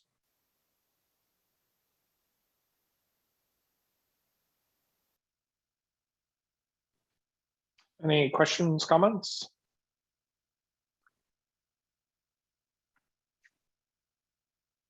Commissioner Chan? Yeah, they have the hire Liz Loomis already for the messaging. When is she going to start kind of doing that work? Do you know? Liz has been actively engaged since the first of the year. So Liz has been working with them. I think there's a weekly meeting that we attend with them. But Liz has been working behind the scenes with their staff. I want to say just before the beginning of the year. Okay, so I'll start working. I think that's critical to me. And if I have some idea, I'm gonna pass on to you. You gotta look at that. I think the critical part is that also introducing us.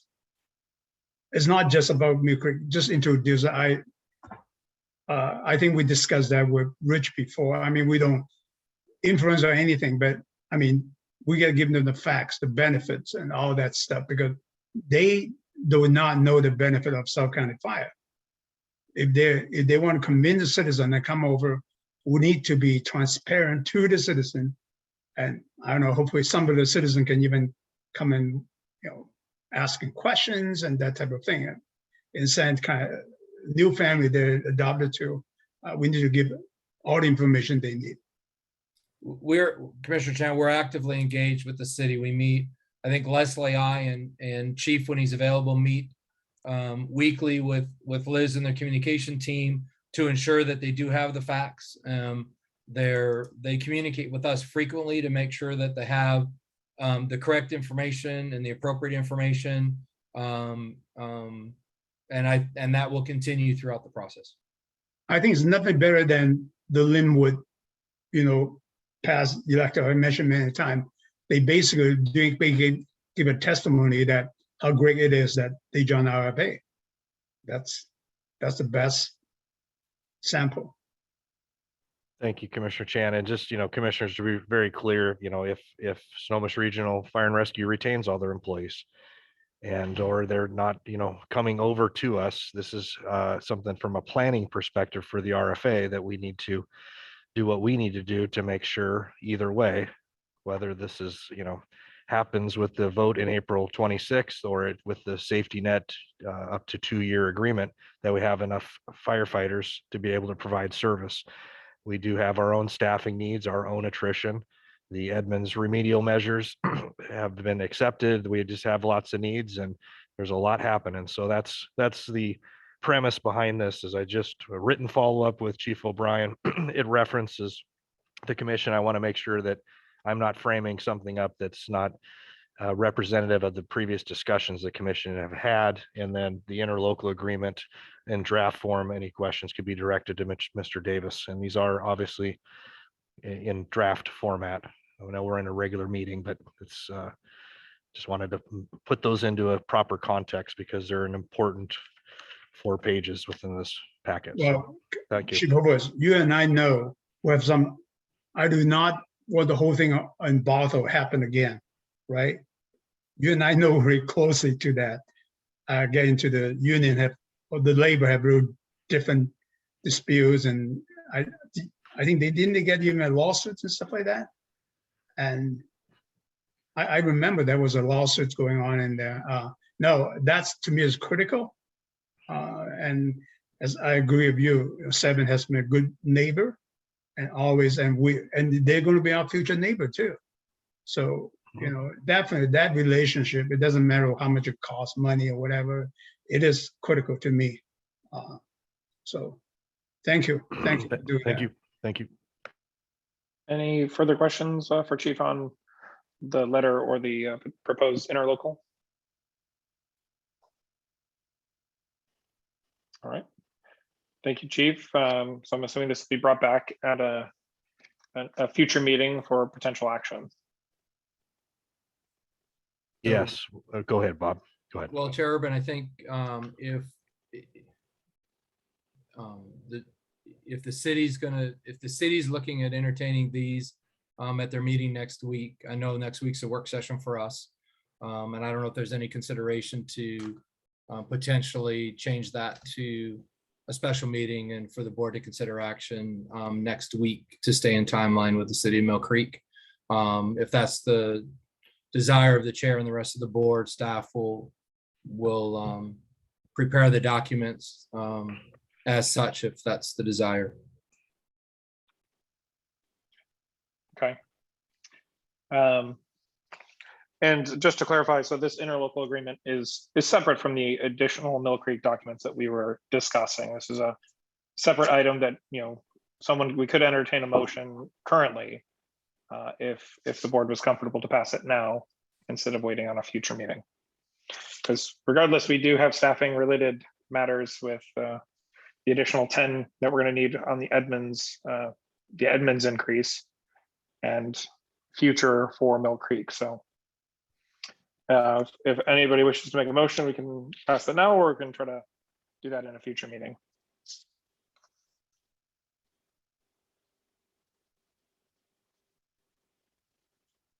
Commissioner Teoflack? Yeah, I'm comfortable voting on this today. So is that a motion? Yes. So a motion to approve the interlocal agreements between South County Fire and Surfer. We have a second on the motion. Commissioner Lawrence. Any discussion on the motion? Commissioner Kenny? Well, I think the interlocal agreement between us and Surfer is premature at this time because I haven't heard that they've negotiated this with us. So it might be appropriate at some later time, but I think it's a little presumptuous of us to pass an interlocal without, I guess I wasn't clear from Chief. He's sent it to Chief O'Brien, but I don't know that they and their board have reviewed it and have figured out what they want to do. So I would just suggest that we might want to sit tight until they have an opportunity to respond so that we can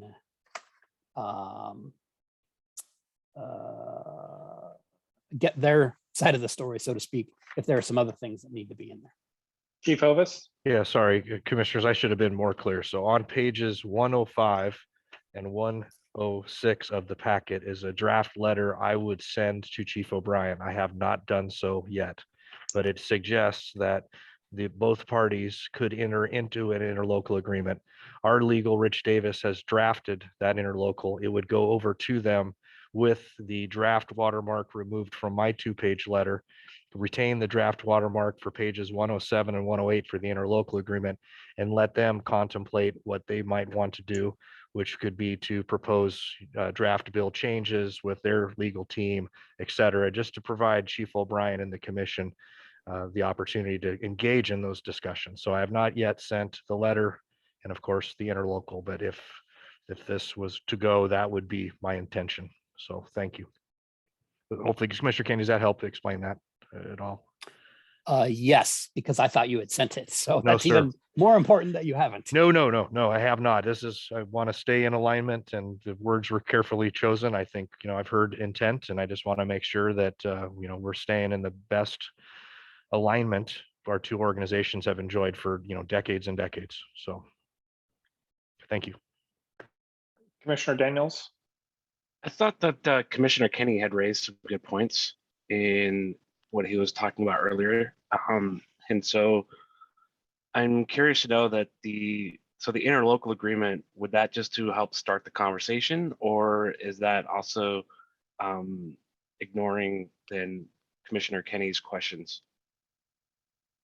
They would be intended as a conversation starter with the draft watermark remaining on it, just to give Snohomish Regional Fire and Rescues Commission and the chief some understanding of what the intent would be. If they wanted to enter into an interlocal agreement, they could propose changes and send those back to us. So okay, so it's simply just to start the conversation that has not began yet. That is correct. Okay, So, Thank so you. then I would imagine that we would be kind of restating the motion, authorizing the chief to send the letter and the draft interlocal agreement, not necessarily signing the interlocal agreement. I so move. Do I have a second on the amended motion? Trying to think where we're at. Lawrence. Commissioner second. Lawrence. Any discussion on the amended motion? Commissioner Kenny, Yeah, that sounds better. any further discussion? All in favor, say aye. Aye. Motion carries. Thank you, Chief. Look forward to finding out a response from Surfer and moving that item forward. All right. So we're Thank still you. on the City of Mill Creek discussion of the pre-annexation. Given the timeline, I know Mill Creek is trying to bring this for a vote. Is it on the 8th, Chief?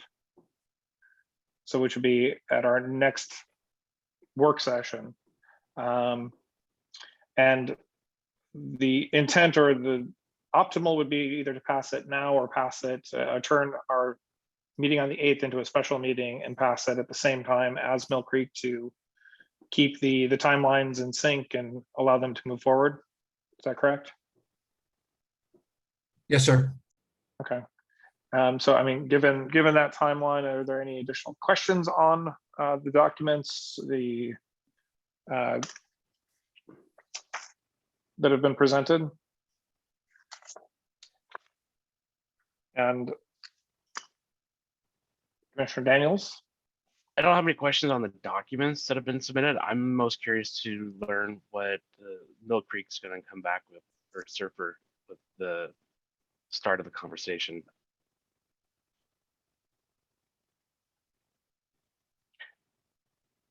Well, I guess that's to be seen.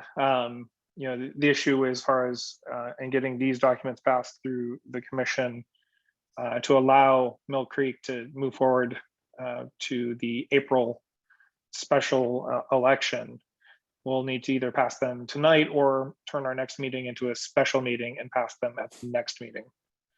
And kind of curious if there's more time needed for commissioners to have questions answered, if there's commissioners who feel like this has been, you know, their information has been satisfied and they want to make a motion to pass this now or push it out into a future meeting and turn the next one into a special session.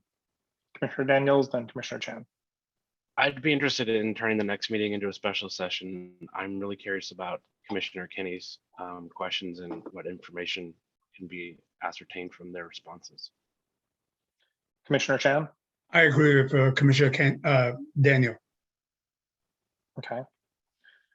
So so I guess the will of the commission would be to turn our next meeting, which is our February 8th meeting, from a work session into a special session, which would allow us to vote on this item and any other potential items that are brought forward.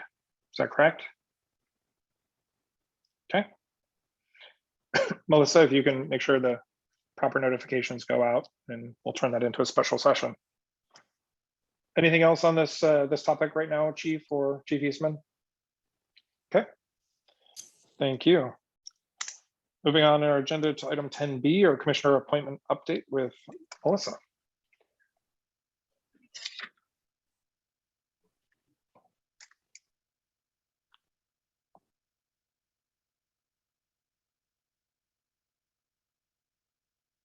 Can you hear me? Yes. Great. So in your pack, or I'm sorry, sent separately via email, you all should have received the applications, 3 that we received from the public members who live in District 4 for the open commissioner position, and open for discussion as to how you would like to further handle the appointment process from here. Great. I know one potential issue is Commissioner Chan will be out of country on our next meeting of February 8th, which was our planned timeline to hold interviews of the candidates. I know one suggestion is to schedule another special meeting between now and when is it that you leave the country, Commissioner Chan? I'll be leaving on the 5th, basically traveling the weekends, Okay, early morning on the 5th. so essentially we'd have to have a special meeting between now and the 5th in order to conduct those interviews. Well, I'm concerned about I think we should get some time for the candidates, to arrange. A couple of things that I don't think that we're until 27. I forget my calculations. In November, well, two options we have. Number one, we can actually ask the county for extension right away, just in case. Melissa, I think when did I resign? It was on the certification was November 23rd. So November 23rd. Okay. Our 90-day window is from November 23rd. Okay. Well, my suggestion is that we should get an ask extension right now, so that we don't have to rush, because us, and I'm more than willing during next week if I need to, stay up late, and it's 4 hours ahead, so I'll be 11 o'clock and all that. But also on the next meeting on the third week but I do suggest that we have our agenda for the next couple of meetings will be re-jammed. So I really like to have maybe a special meeting, maybe even starting earlier, that type of thing. So give enough time to interview the candidates. So because it's very important, we don't do that often. So I see here saying that we can discuss, and then also that I'd like to also later on talk about the profile of the candidate, what we're looking for. Mr. Davis. Oh, thank you.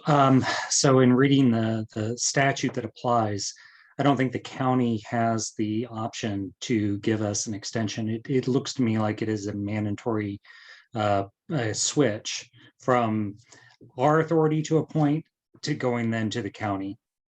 I just don't think they can There's waive no that. extension? Okay. I don't think so. Well, then I'll work whatever the boards want.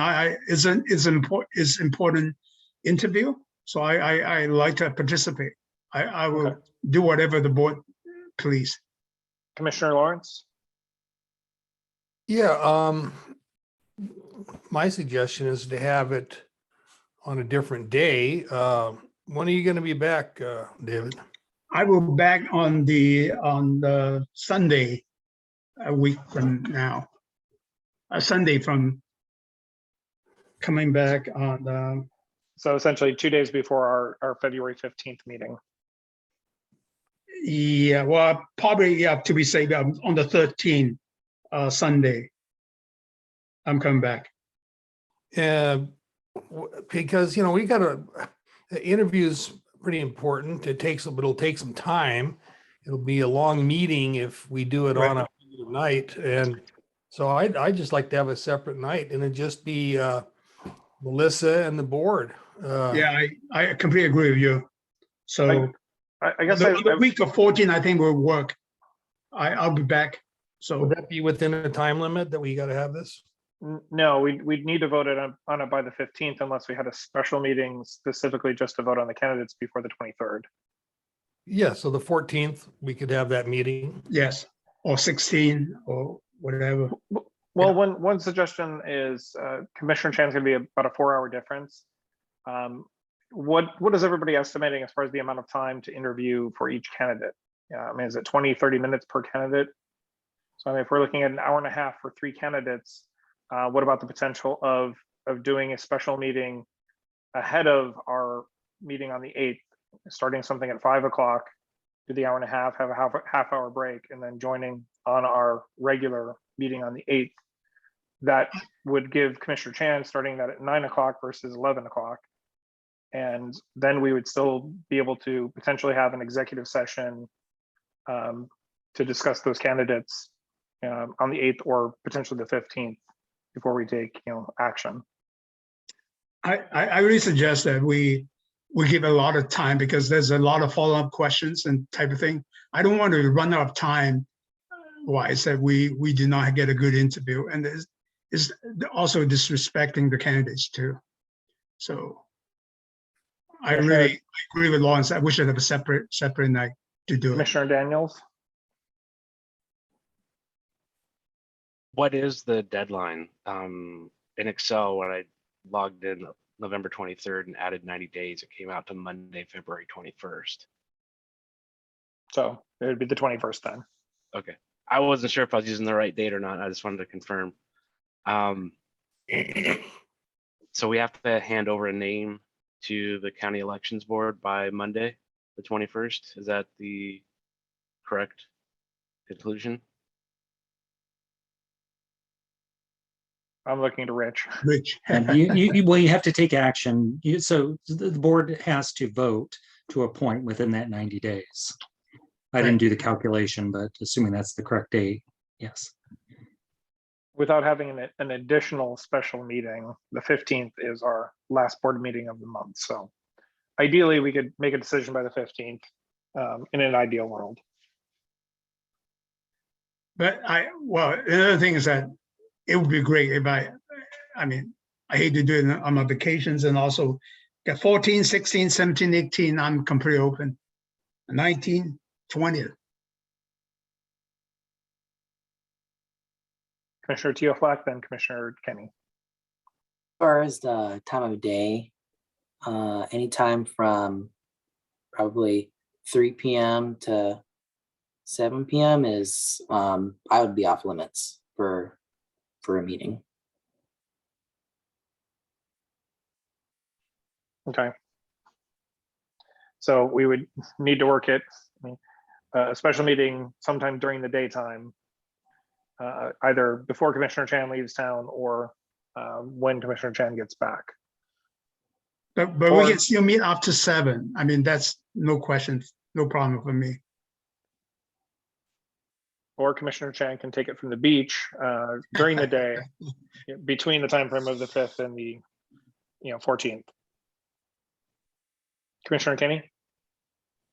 I think it's also important to look at this from the interviewee's perspective. And I don't think any of our materials indicated when the interviews would occur. So we don't know what their schedules are. My suggestion is that we tell the candidates, because there's only 3, which in terms of interviews is nice. We don't have to make a cut here. 3's not bad. My suggestion is we tell the candidates we would prefer that they interview on the 15th.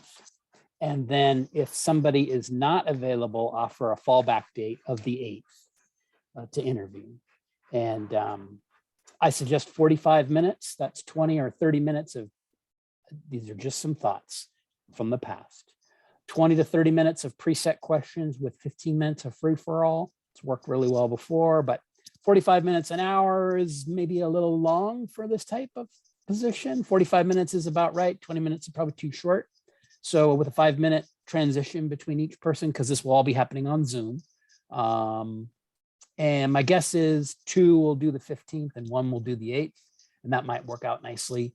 It does mean you don't see them all right at the same time, but I think we also have to be sensitive to their schedules that, they may not all be available on the 8th or the 15th. If they can't make either, then we need to probably consult again and perhaps look for a special meeting date that they would all be available. But the nice thing is we only have 3 to accommodate, which is good. And I just want to say I'm pleased to have 3, and I reviewed their materials, look like 3 good candidates. So I'm excited to interview them. And, it's always possible, just like with job interviews, between now and then, somebody could drop out.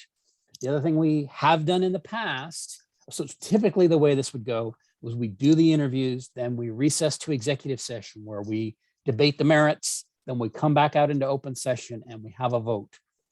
What's worked well in the past is, person X is the appointee, but if person X turns us down, because after they've spent 45 minutes with us, maybe they don't want to join us anymore. We have person B is the fallback so that we can immediately then the chair can go to the fallback person. The reason why that might be important is because if we do that, we'd be doing that on the 15th. We don't have any more meetings before the 21st when we lose our authority. So that would kind of just give us the A scenario and the B scenario to take care of everything on the 15th, have it be resolved. And anyways, just a few thoughts. Thank you, Commissioner Kenny. So Melissa, would you be able to reach out to candidates and see as far as availability for the 15th with the potential for the 8th? If we do have a candidate that needs to interview on the 8th, we'll try to take them closer to the top of the meeting. So Commissioner Chan can stay awake and active. I know it'll be a late time frame difference for you. And if for some reason this is all coming back and it's not working all around, we may need to look at an additional dates and do an entirely special meeting sometime between the 15th and the 21st and work with commissioners and our candidates. Commissioner Teoflack? So Commissioner Kenny, is part of your suggestion or your thought that we would do the interviews during like a meeting time? So at 7 p.m. or later? Probably best for the candidates too. They know when we regularly have meetings. They're probably thinking that's when their interview would take place. One of the candidates is online, and I don't know if everybody got the question. Yeah. Is saying that during the day would be difficult, but I would imagine they're thinking it's going to be at night. I suggest we do it at our regular meeting time night. Yeah, I'm cool with that for interviews on, I guess, the 15th. And does that mean though that like, oh man, staff is gonna be in meeting, that meeting is gonna be to like 2 a.m. for staff? Hopefully Chief can concerned find about a light agenda from a staff need. We could potentially take that at the top of the meeting and get those out of the way, and then commissioners would get the nice long meeting. Yeah. Well, I think we're the one who control the agenda anyway. Whatever chief, we just push it out. Yeah. Well, just want to make sure that there's nothing that is required to, to be passed that we will not hit the date on. So great, Melissa, thank you. Look forward to finding out if we can get that scheduled as is suggested. If not, we'll find the alternates. Yeah, I think I tried making many attempts again. We want to discuss. First of all, I want to thank Leslie and Melissa. Really did a good job. We're pushing it for the because we're narrow to just our district. It's really proven that we got 3 candidates. So I don't know the saying that with no one apply. I think right after the holiday. So I would like to. I sent out separate many times in here. I think we should some kind of a. That's what we've done in the past, and what we're looking for. Number one, I think is a leadership. As a member, has to be demonstrate that this person in the past have a leadership policy quality, and because the leadership can only direct it, then we have to be input for the staff what our directions are. And second is a humble and a use of available resources. I think a new member have a natural curiosity about different issue. Also, that humble enough to go and ask questions and really learning from what organizations are about to be educated commissioner. The third one is a collaborations. I think as a commissioner, as you do work with the other board member, elected officials of other agency, taking appropriate action that we should, but not just because you can do certain things, but it's not appropriate. That's not a sign of a good commissioner. Just kind of sometimes they're abusing their power. Critical and independent thinking. I think that really demonstrated by Commissioner Kennedy today, and he really do and study the issues. I mean, you cannot ask this question if you don't even look at the interlocal agreements and all this stuff. So we're really encouraging people that have that in the past, have that kind of critical thinking and then independent thinking. That's critical. I think a lot of time we just follow wherever the wind blow. Again, I think I have some discussion with people. We don't want every time it's 7 vote. That happens in China and Soviet Union, and that is not democracy to me. And also prior board experience, that is, I think, is really critical, because if people have joined the board, that type of thing, they really know how to work the board and not just be alone, kind of, actually look at a lot of the parliamentary procedure, Robert Rule law and that type of thing. And the last one I got is just, I was attending the legislature discussion. I think some of the staff attended too. And I look at the attendees, some of the things. Actually, we have one, our old commissioner, Brian Manningham, Commissioner Manningham. He was really good at keeping up with what the what's up in the legislation. I think right now we can't dedicate the whole thing to Melissa and updating us. But if someone had the natural interest to understand legislations and how to even get to work with our representative, so certain bill we want to pass, that type of thing, I think that's really helpful. I personally myself is not really good at looking at legislations and pushing bills. So I think one commissioner doing that, and also Commissioner Schrock is the one who's succeeding me. He's the one who really know how to do all of that legislation, and he's the one who got past the Proposition 1 to get our radio. So that I think that's one of a very a good quality. So I'm hoping that we can. I'm welcoming other commissioners what we think about other quality that we should looking at. So we kind of all look at the same thing rather than someone, oh, I don't like his hair, I don't like his talk, and make the decision. I'm open up on other commission. What other thing that you can think of? Commissioner Kenny, you have been here the longest one. I think you look at all our past commissioner, what a quality that we really need. This is the only chance we can, say what kind of quality we have, because all the other situation, people just run for a commission, we have no control in that.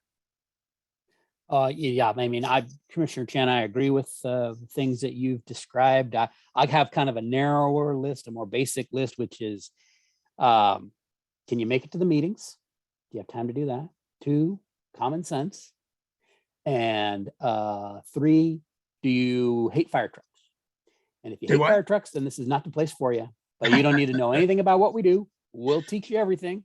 You just gotta, if you hate firefighters, fire service, fire trucks, then this isn't the place. But otherwise, common sense, make it to the meetings. We'll do everything else. Willingness to learn. I think an extra ingredient that I don't usually say, but it's helpful, is previous experience working on teams. How do you work with other people? That's a helpful characteristic. So just those things, I think are, and discussion around those is good, and have them kind of, explain, illustrate with life experience about how they have done those, because that's kind of what we do on a regular basis. But I do agree with the items that you mentioned, Commissioner Chan. Yeah, well, actually, I'm the opposite. I think those guys who hate firefighter, fire truck, they will not apply anyway. I think it's on the opposite. I think a lot of people, I look at a lot of the people running for office, they say, oh, I love firefighter. So, and that's the whole reason I want to hear, to repay them. But the candidate need to, as a commissioner, definitely, we love our firefighter. We want to support them. But at the same time, need to balancing our budget, whole organization. Hopefully, cannot just, probably the chief probably agree with me. Chief, I mean, he's become a very good chief because he really listened to the commissioner, and he look at commissioner as really he's a wingman or left tackle to point out the blind point that he cannot see. Right. I mean, that's and then I see in the past action, he did a lot of work after listening to the commissioner. He changed his position. He, on the budget issues, he do that. So we need more people. I agree with you. If someone that I think you can talk, someone really want to spend the time to really, study the issue. If people don't want to study, don't want to care about it, it's not a good candidate. So, Commissioner Lawrence. Yes, well, based on the characteristics that Commissioner Chan and Commissioner Kenny are looking for, I guess I better resign. Well, no, I don't mean to you, but I would say Commissioner Matter was a good one. He really open mind. Yeah, I was just kidding. Okay. I won't resign. All right. Any further discussion on this? As far as the process, the questions, given the suggestions as far as the time frame of the interviews, with 6 commissioners, if we each asked 5 questions, it doesn't give a lot of time for someone to respond. So we need to figure out how to hone that down into a good solid 3 to 5, probably in that 3 to 4 per commissioner, and hopefully have some good variety in the questions that are asked and can get a good insight on each candidate. So start working on your questions. Melissa's going to start working on getting everybody set for interviews, and let's get this done before the 21st. Commissioner Teoflack? For questions, will we just kind of go like in order, like each commissioner gets asked a question? So it's like Commissioner 1 goes, asks a question, then Commissioner 2 asks this next question, so that each person gets maybe a chance to ask one. We can come up with a matrix. Yeah. I mean, that way everybody at least is getting questions in, and we can, switch the order up. Yeah, because I would assume that with each question with a response, it takes like, someone could take like 3 minutes per response, and we can quickly get into half an hour right there. So yeah. So I'm the person who always like to really focus on the resume and ask the questions, and also follow-up question too. If someone answers a certain thing, what not really clear to me, I should have opportunity to ask the candidate to extend it on the explanation, that type of thing, and not just not the set question that we want to ask. I think it's really good. They answer a lot of questions already. Those questions of why do you want to do that? How did they feel about it?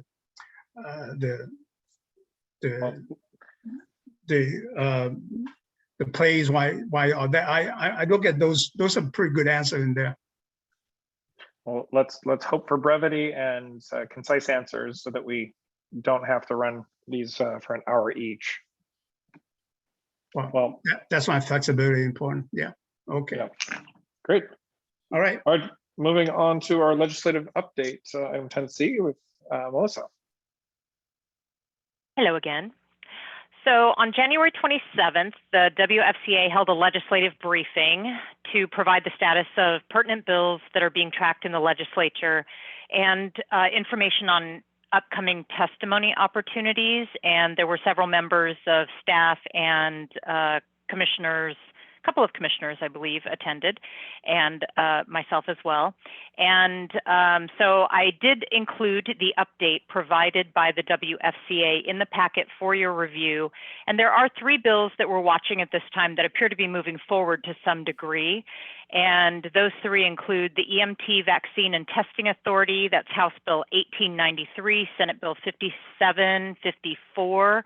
The police reform updates, House Bill 1735, which we've discussed quite a bit, and the left benefit increases, House Bill 1702 and Senate Bill 5652.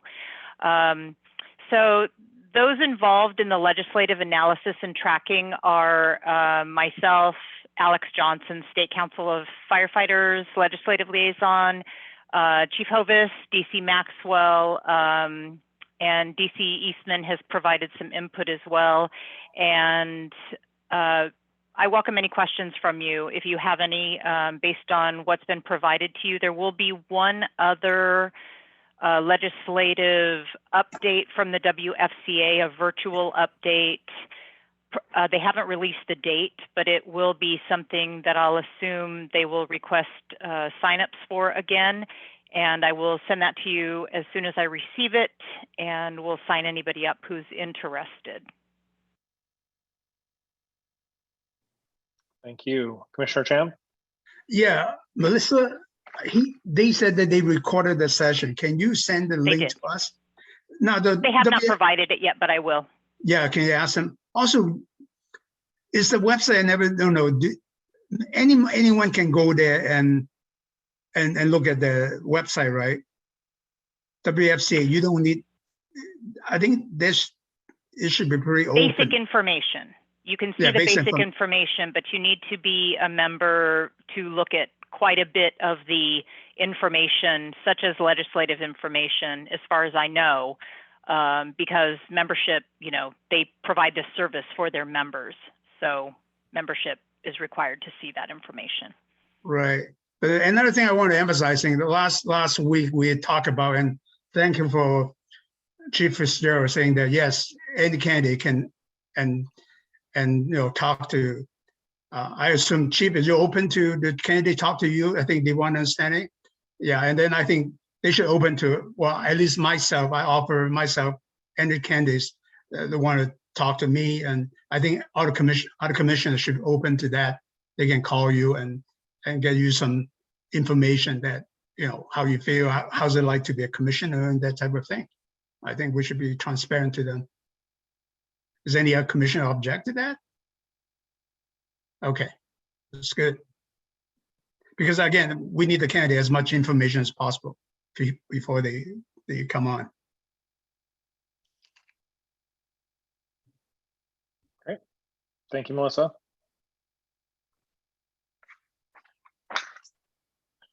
Moving on to committee updates, or Capital Facility Committee with Commissioner Kenny.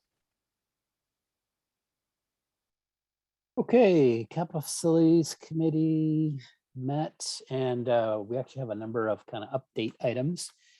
Chief Eastman is gonna, I hope, help me out with a few of these items on updates, but let's start with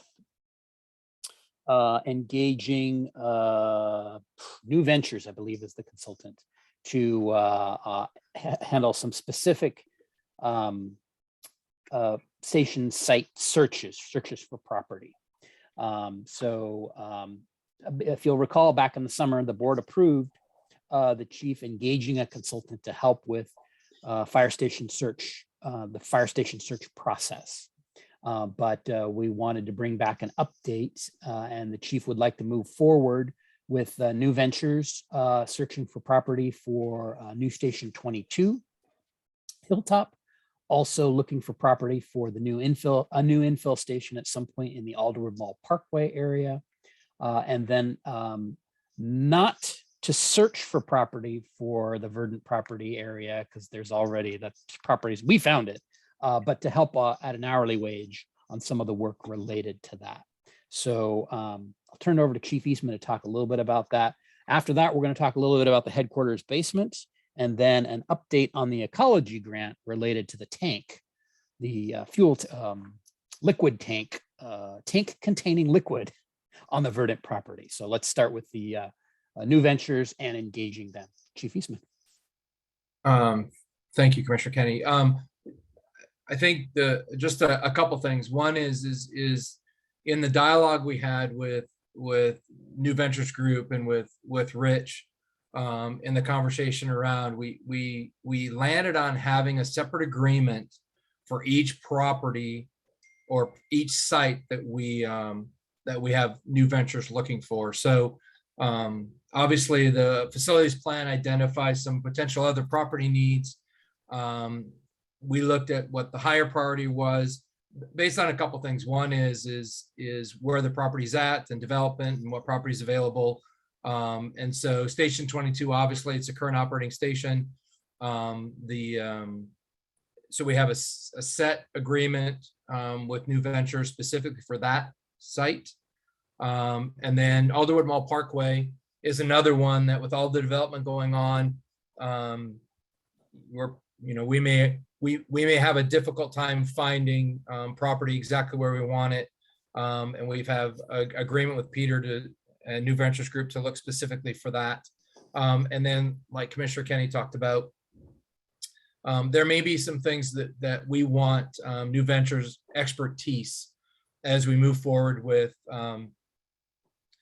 either prior to purchasing or shortly after purchasing that property, and did that on an hourly rate since we found the property ourselves. The basis for the outside the hourly rate for the Station 22 and for Alderwood Mall Parkway, there's an hourly rate associated with that for work done, and then there's a commission. The commission's 5%, but the commission, the hourly rate that they have up until the purchase price gets taken off the commission cost is the basic way that the payment of the contracts go. And I don't have timelines. I don't know how long it's going to take.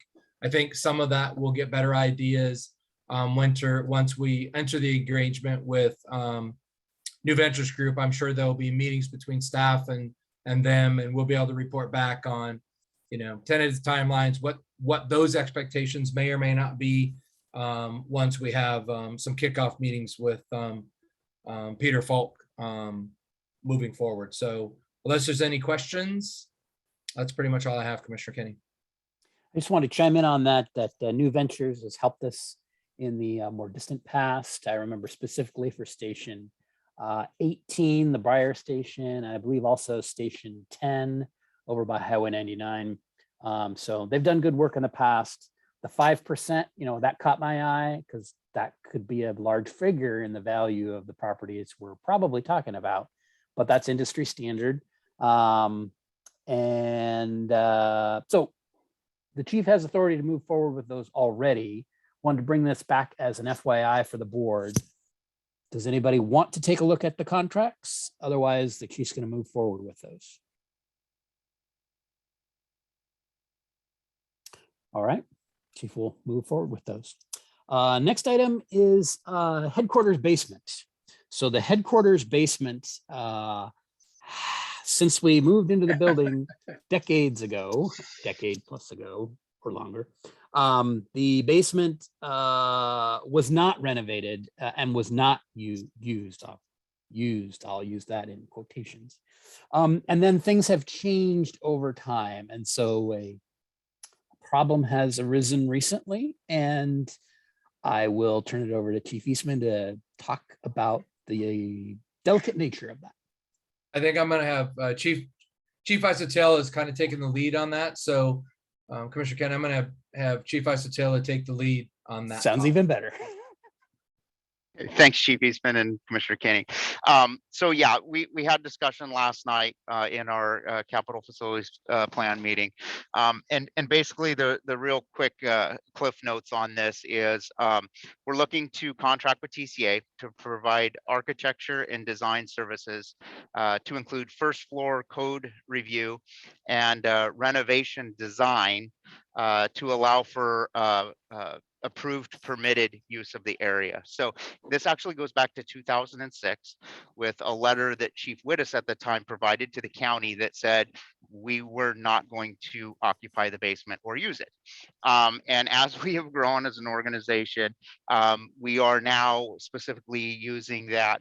We have our server room down there for the computers. We've got about every division has some storage down on the first floor or basement, if you will. And the Fire Training Academy during rainy, snowy weather will go in there and do their morning PT.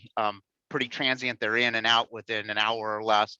There are bathrooms down there that do occasionally get used, and facilities has a work area and a storage area down there. So there are no offices down there. Nobody is working hours down there each day, but people are coming and going. The problem is we don't have a tenant improvement permit for what we're using the basement currently floor.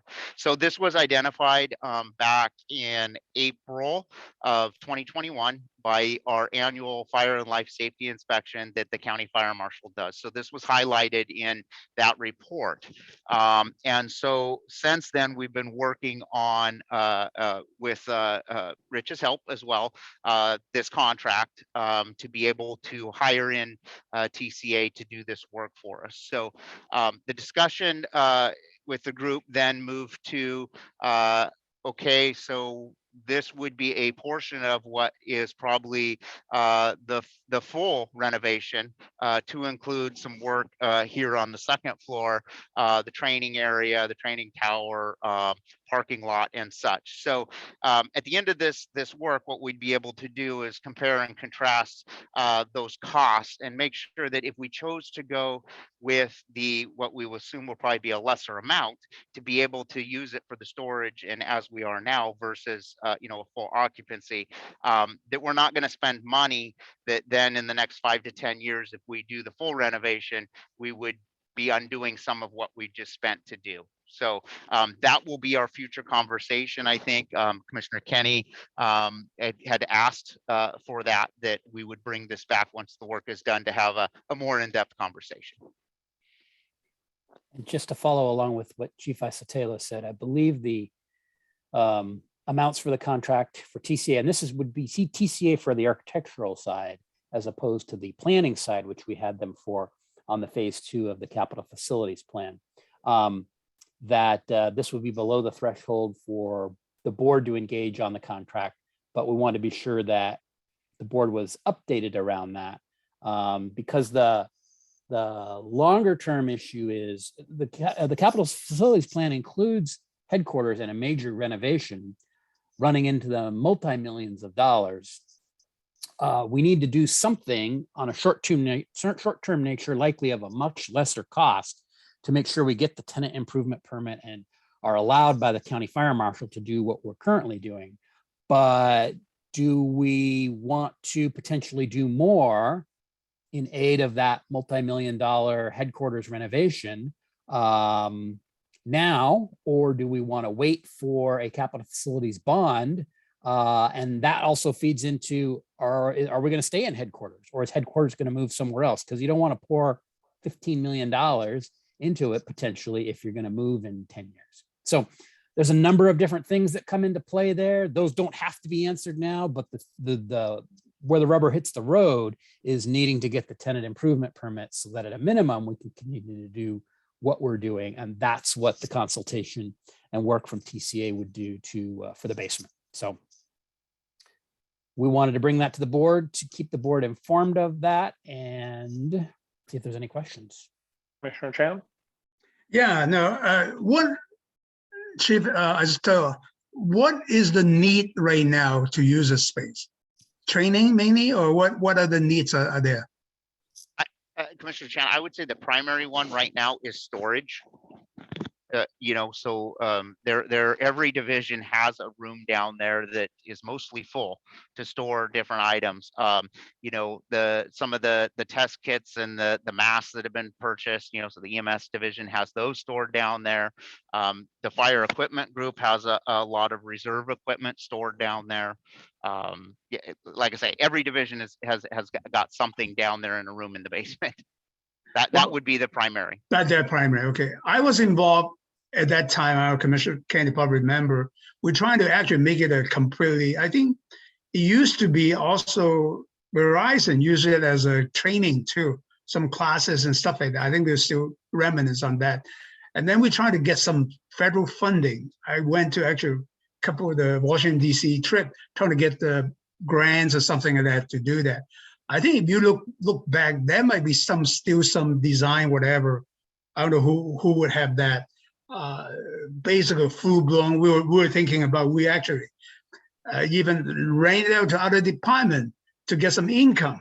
Actually, we're talking about enterprise fund to rent it out to people to use a facility as a training classes and stuff like that.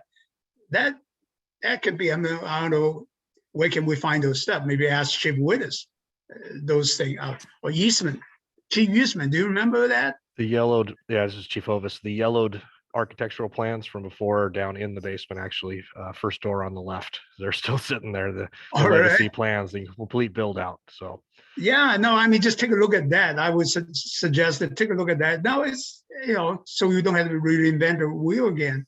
It's pretty detailed. So Commissioner Chan, that is our plan. So oh, okay. We'll get this work to see what it would do to get the TI permitting for the use that we are using it for now. But we'll compare that to exactly what you're talking about, the full meal deal, if you will. And I think it's also important, we've had administrative changes and we've had training need changes and such, as that it'd also be important to dig into that to make sure that's still in line with what we're gonna use today and probably in the future, the next 10 to 15 years as well, because some of that might have changed as well. And we may want to do something different or something that maybe is a lower cost. Well, I'm happy to know that you guys have the plan. That means passing fire chief to fire chief, you still are good maintaining those records. That's great. Yeah, and the cap facilities plan has all of that as well. So we've got multiple resources to draw from. So we can get, like I say, we can make it an educated decision on this and compare and contrast the two options. That's great. All right, then the last item from the Capital Facilities Plan Committee is the ecology grant for the tank at the Verdant Value Village property. So if you'll recall, the review of the historical records by our consultant confirmed that there was a large or larger size tank, likely containing some kind of fluid buried on the property.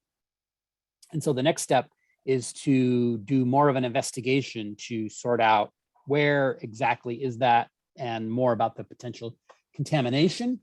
State Department of Ecology has a grant process to get a free grant that will pay for that investigation. That's not taking it out of the ground. That's just more investigation. We did not get that grant, but Ecology had a backup plan for us. So let me turn it over to Chief Eastman to describe that. Thank you, Commissioner Kenny. So as Commissioner Kenny stated, we did not receive the grant. It wasn't because the grant was not a good grant. It was, we were the first runner up, so they ran out of money. They do a point system. The projects that had higher points than us got funded first. We were the next one that got funded, except for the funding ran out. So we still have an opportunity to get funding if they get additional funds through either this legislative session or from the feds. And so we didn't get it, but it's still hanging in the balance in case they do get funding. But they do have additional funds that I don't exactly know where they come from. It's about $120,000. It's a little bit of a process. What will happen is these funds come from the EPA through Ecology. It will require us to have an ILA with Ecology for the transfer of funds. Ecology will be the ones that will actually provide oversight to the consultant. And because it's federal dollars, there's some regulations to go along with it. There's a 30-day waiting period before you can dig. Has to do with some tribal acts with regards to digging and people having the 30 days to comment and those kind of things, which is my understanding is very common in this field. And so we're in the process of doing the documentation to get the approval from the grant from EPA through Ecology. And there will be preliminary work that'll go on. We have just one small piece of contractual language that is being approved by the state right now with regards to access to the Verdant property. It's very, very specific and needs to be done a very specific way. We had a slight tweak to it, and we're seeing if the AG's office will approve it. And then it'll start a 30-day clock for the comment period prior to doing any penetrative work at the site. And then once started, it'll take between 6 to 8 weeks for the work to be completed. And then about 3 weeks for the results of phase 2. Obviously, we'll get reports in the meantime. We have let Lisa Edwards know from Verdant. I know she has, not to this detail, but she discussed that the initial grant we were not awarded, but we found some additional funding and are moving forward with that. So with that, Commissioner Kenny, I'll take any questions. I guess I'd just follow up what Chief Eastman said, that whole process is in aid of the issue of finding out exactly what contamination, if any, is there from the tank, so that then we can mitigate that and also take into account, well, what is the devaluation that should accrue to the property that we may want to take into account in a negotiation with Verdant. Verdant needs to know too, because any purchaser is going to want to be aware of the same information. And now that they know, they need to know too. So everybody needs to know. And this whole process is in aid of that issue, getting to the point where, do we want to buy the property? If so, for how much? What can we agree to with Verdant? So, and Commissioner Kenny, I guess I will add that along with all that, Ecology is already working with us for mitigation funds in addition to down the road. So along with everything you said about that, there's additional funding that potentially can come to actually remove the tank and do the work needed to be done along with that. And so more to come on that. We'll see where we can get funds to do that and move forward. So I think that is the complete update out of Capital Facilities Plan Committee. Chief Eastman, am I missing anything? All right. Any questions from the board? Great. Thank you. Great. Moving on to item 11B, intergovernmental met just briefly last week, and it was really an update from Chief on the Mill Creek timeline. Is that still holding true, Chief, as far as bringing it to a vote on the 8th? Yes, that's correct. And then we also talked about the draft letter and the draft interlocal that we discussed tonight as well at that meeting, sir. And I know Mill Creek had a meeting tonight. Was anything shifted or changed on that? Okay, so they're still no, Chair Urban. They're gonna vote on the pre-annexation and the temporary services agreement on the 8th. They don't normally have a meeting on the 15th. They're gonna have a special meeting to take action on the resolution to put it to ballot. And then on the 22nd, they'll assign the pro-con committee. Okay. All right. Yes, Chief. Commissioners, I failed to report in my fire chief report, and this ties into intergovernmental relations. City of Mukilteo Fire Department Fire Chief Chris Alexander is going to be separating from the city's employment on or around March 6th. They have not yet determined what their next course of action is going to be as far as an internal, external search or what that looks like.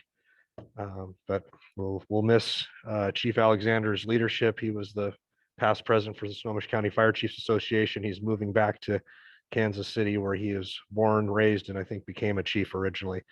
I have reached out to Mayor Marine just to have a meet and greet and just to talk about issues of mutual concern and our good mutual aid, automatic aid relationship.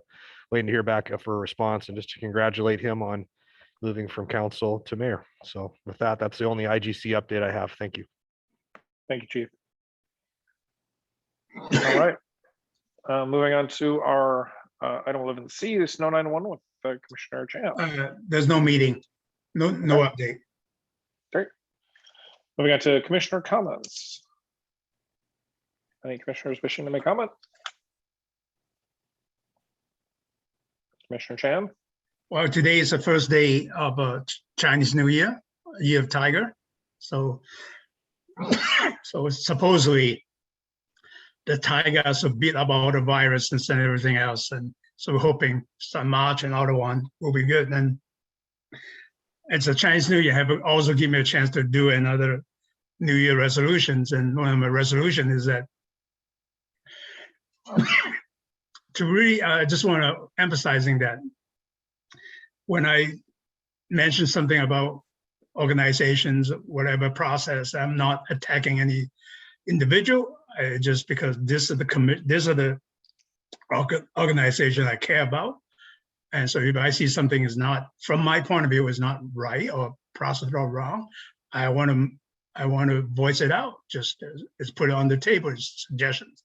So I hope I'm still speaking a calm and slow way rather than get my emotion up. So if anything, if I did it wrong, somebody call me up and say, hey, Commissioner Han, you're way too emotional there. I appreciate that. Thank you. Any other commissioner comments? All right. We're moving to an executive session for item 13A, potential litigation pursuant to RCW 4230-110-1I, and we don't plan to take action following that. And we'll call it for an initial, let's call it for an initial 15 with a potential to extend. So you'll need to close out of this meeting and join on the executive session link in your email. Thank you, staff. Thank you, Chief, everybody. Thank you. Thank you. The regular meeting was called back to order at 10:18 p.m. and without objection, the regular meeting has been adjourned at 10:18 p.m. Have a nice evening.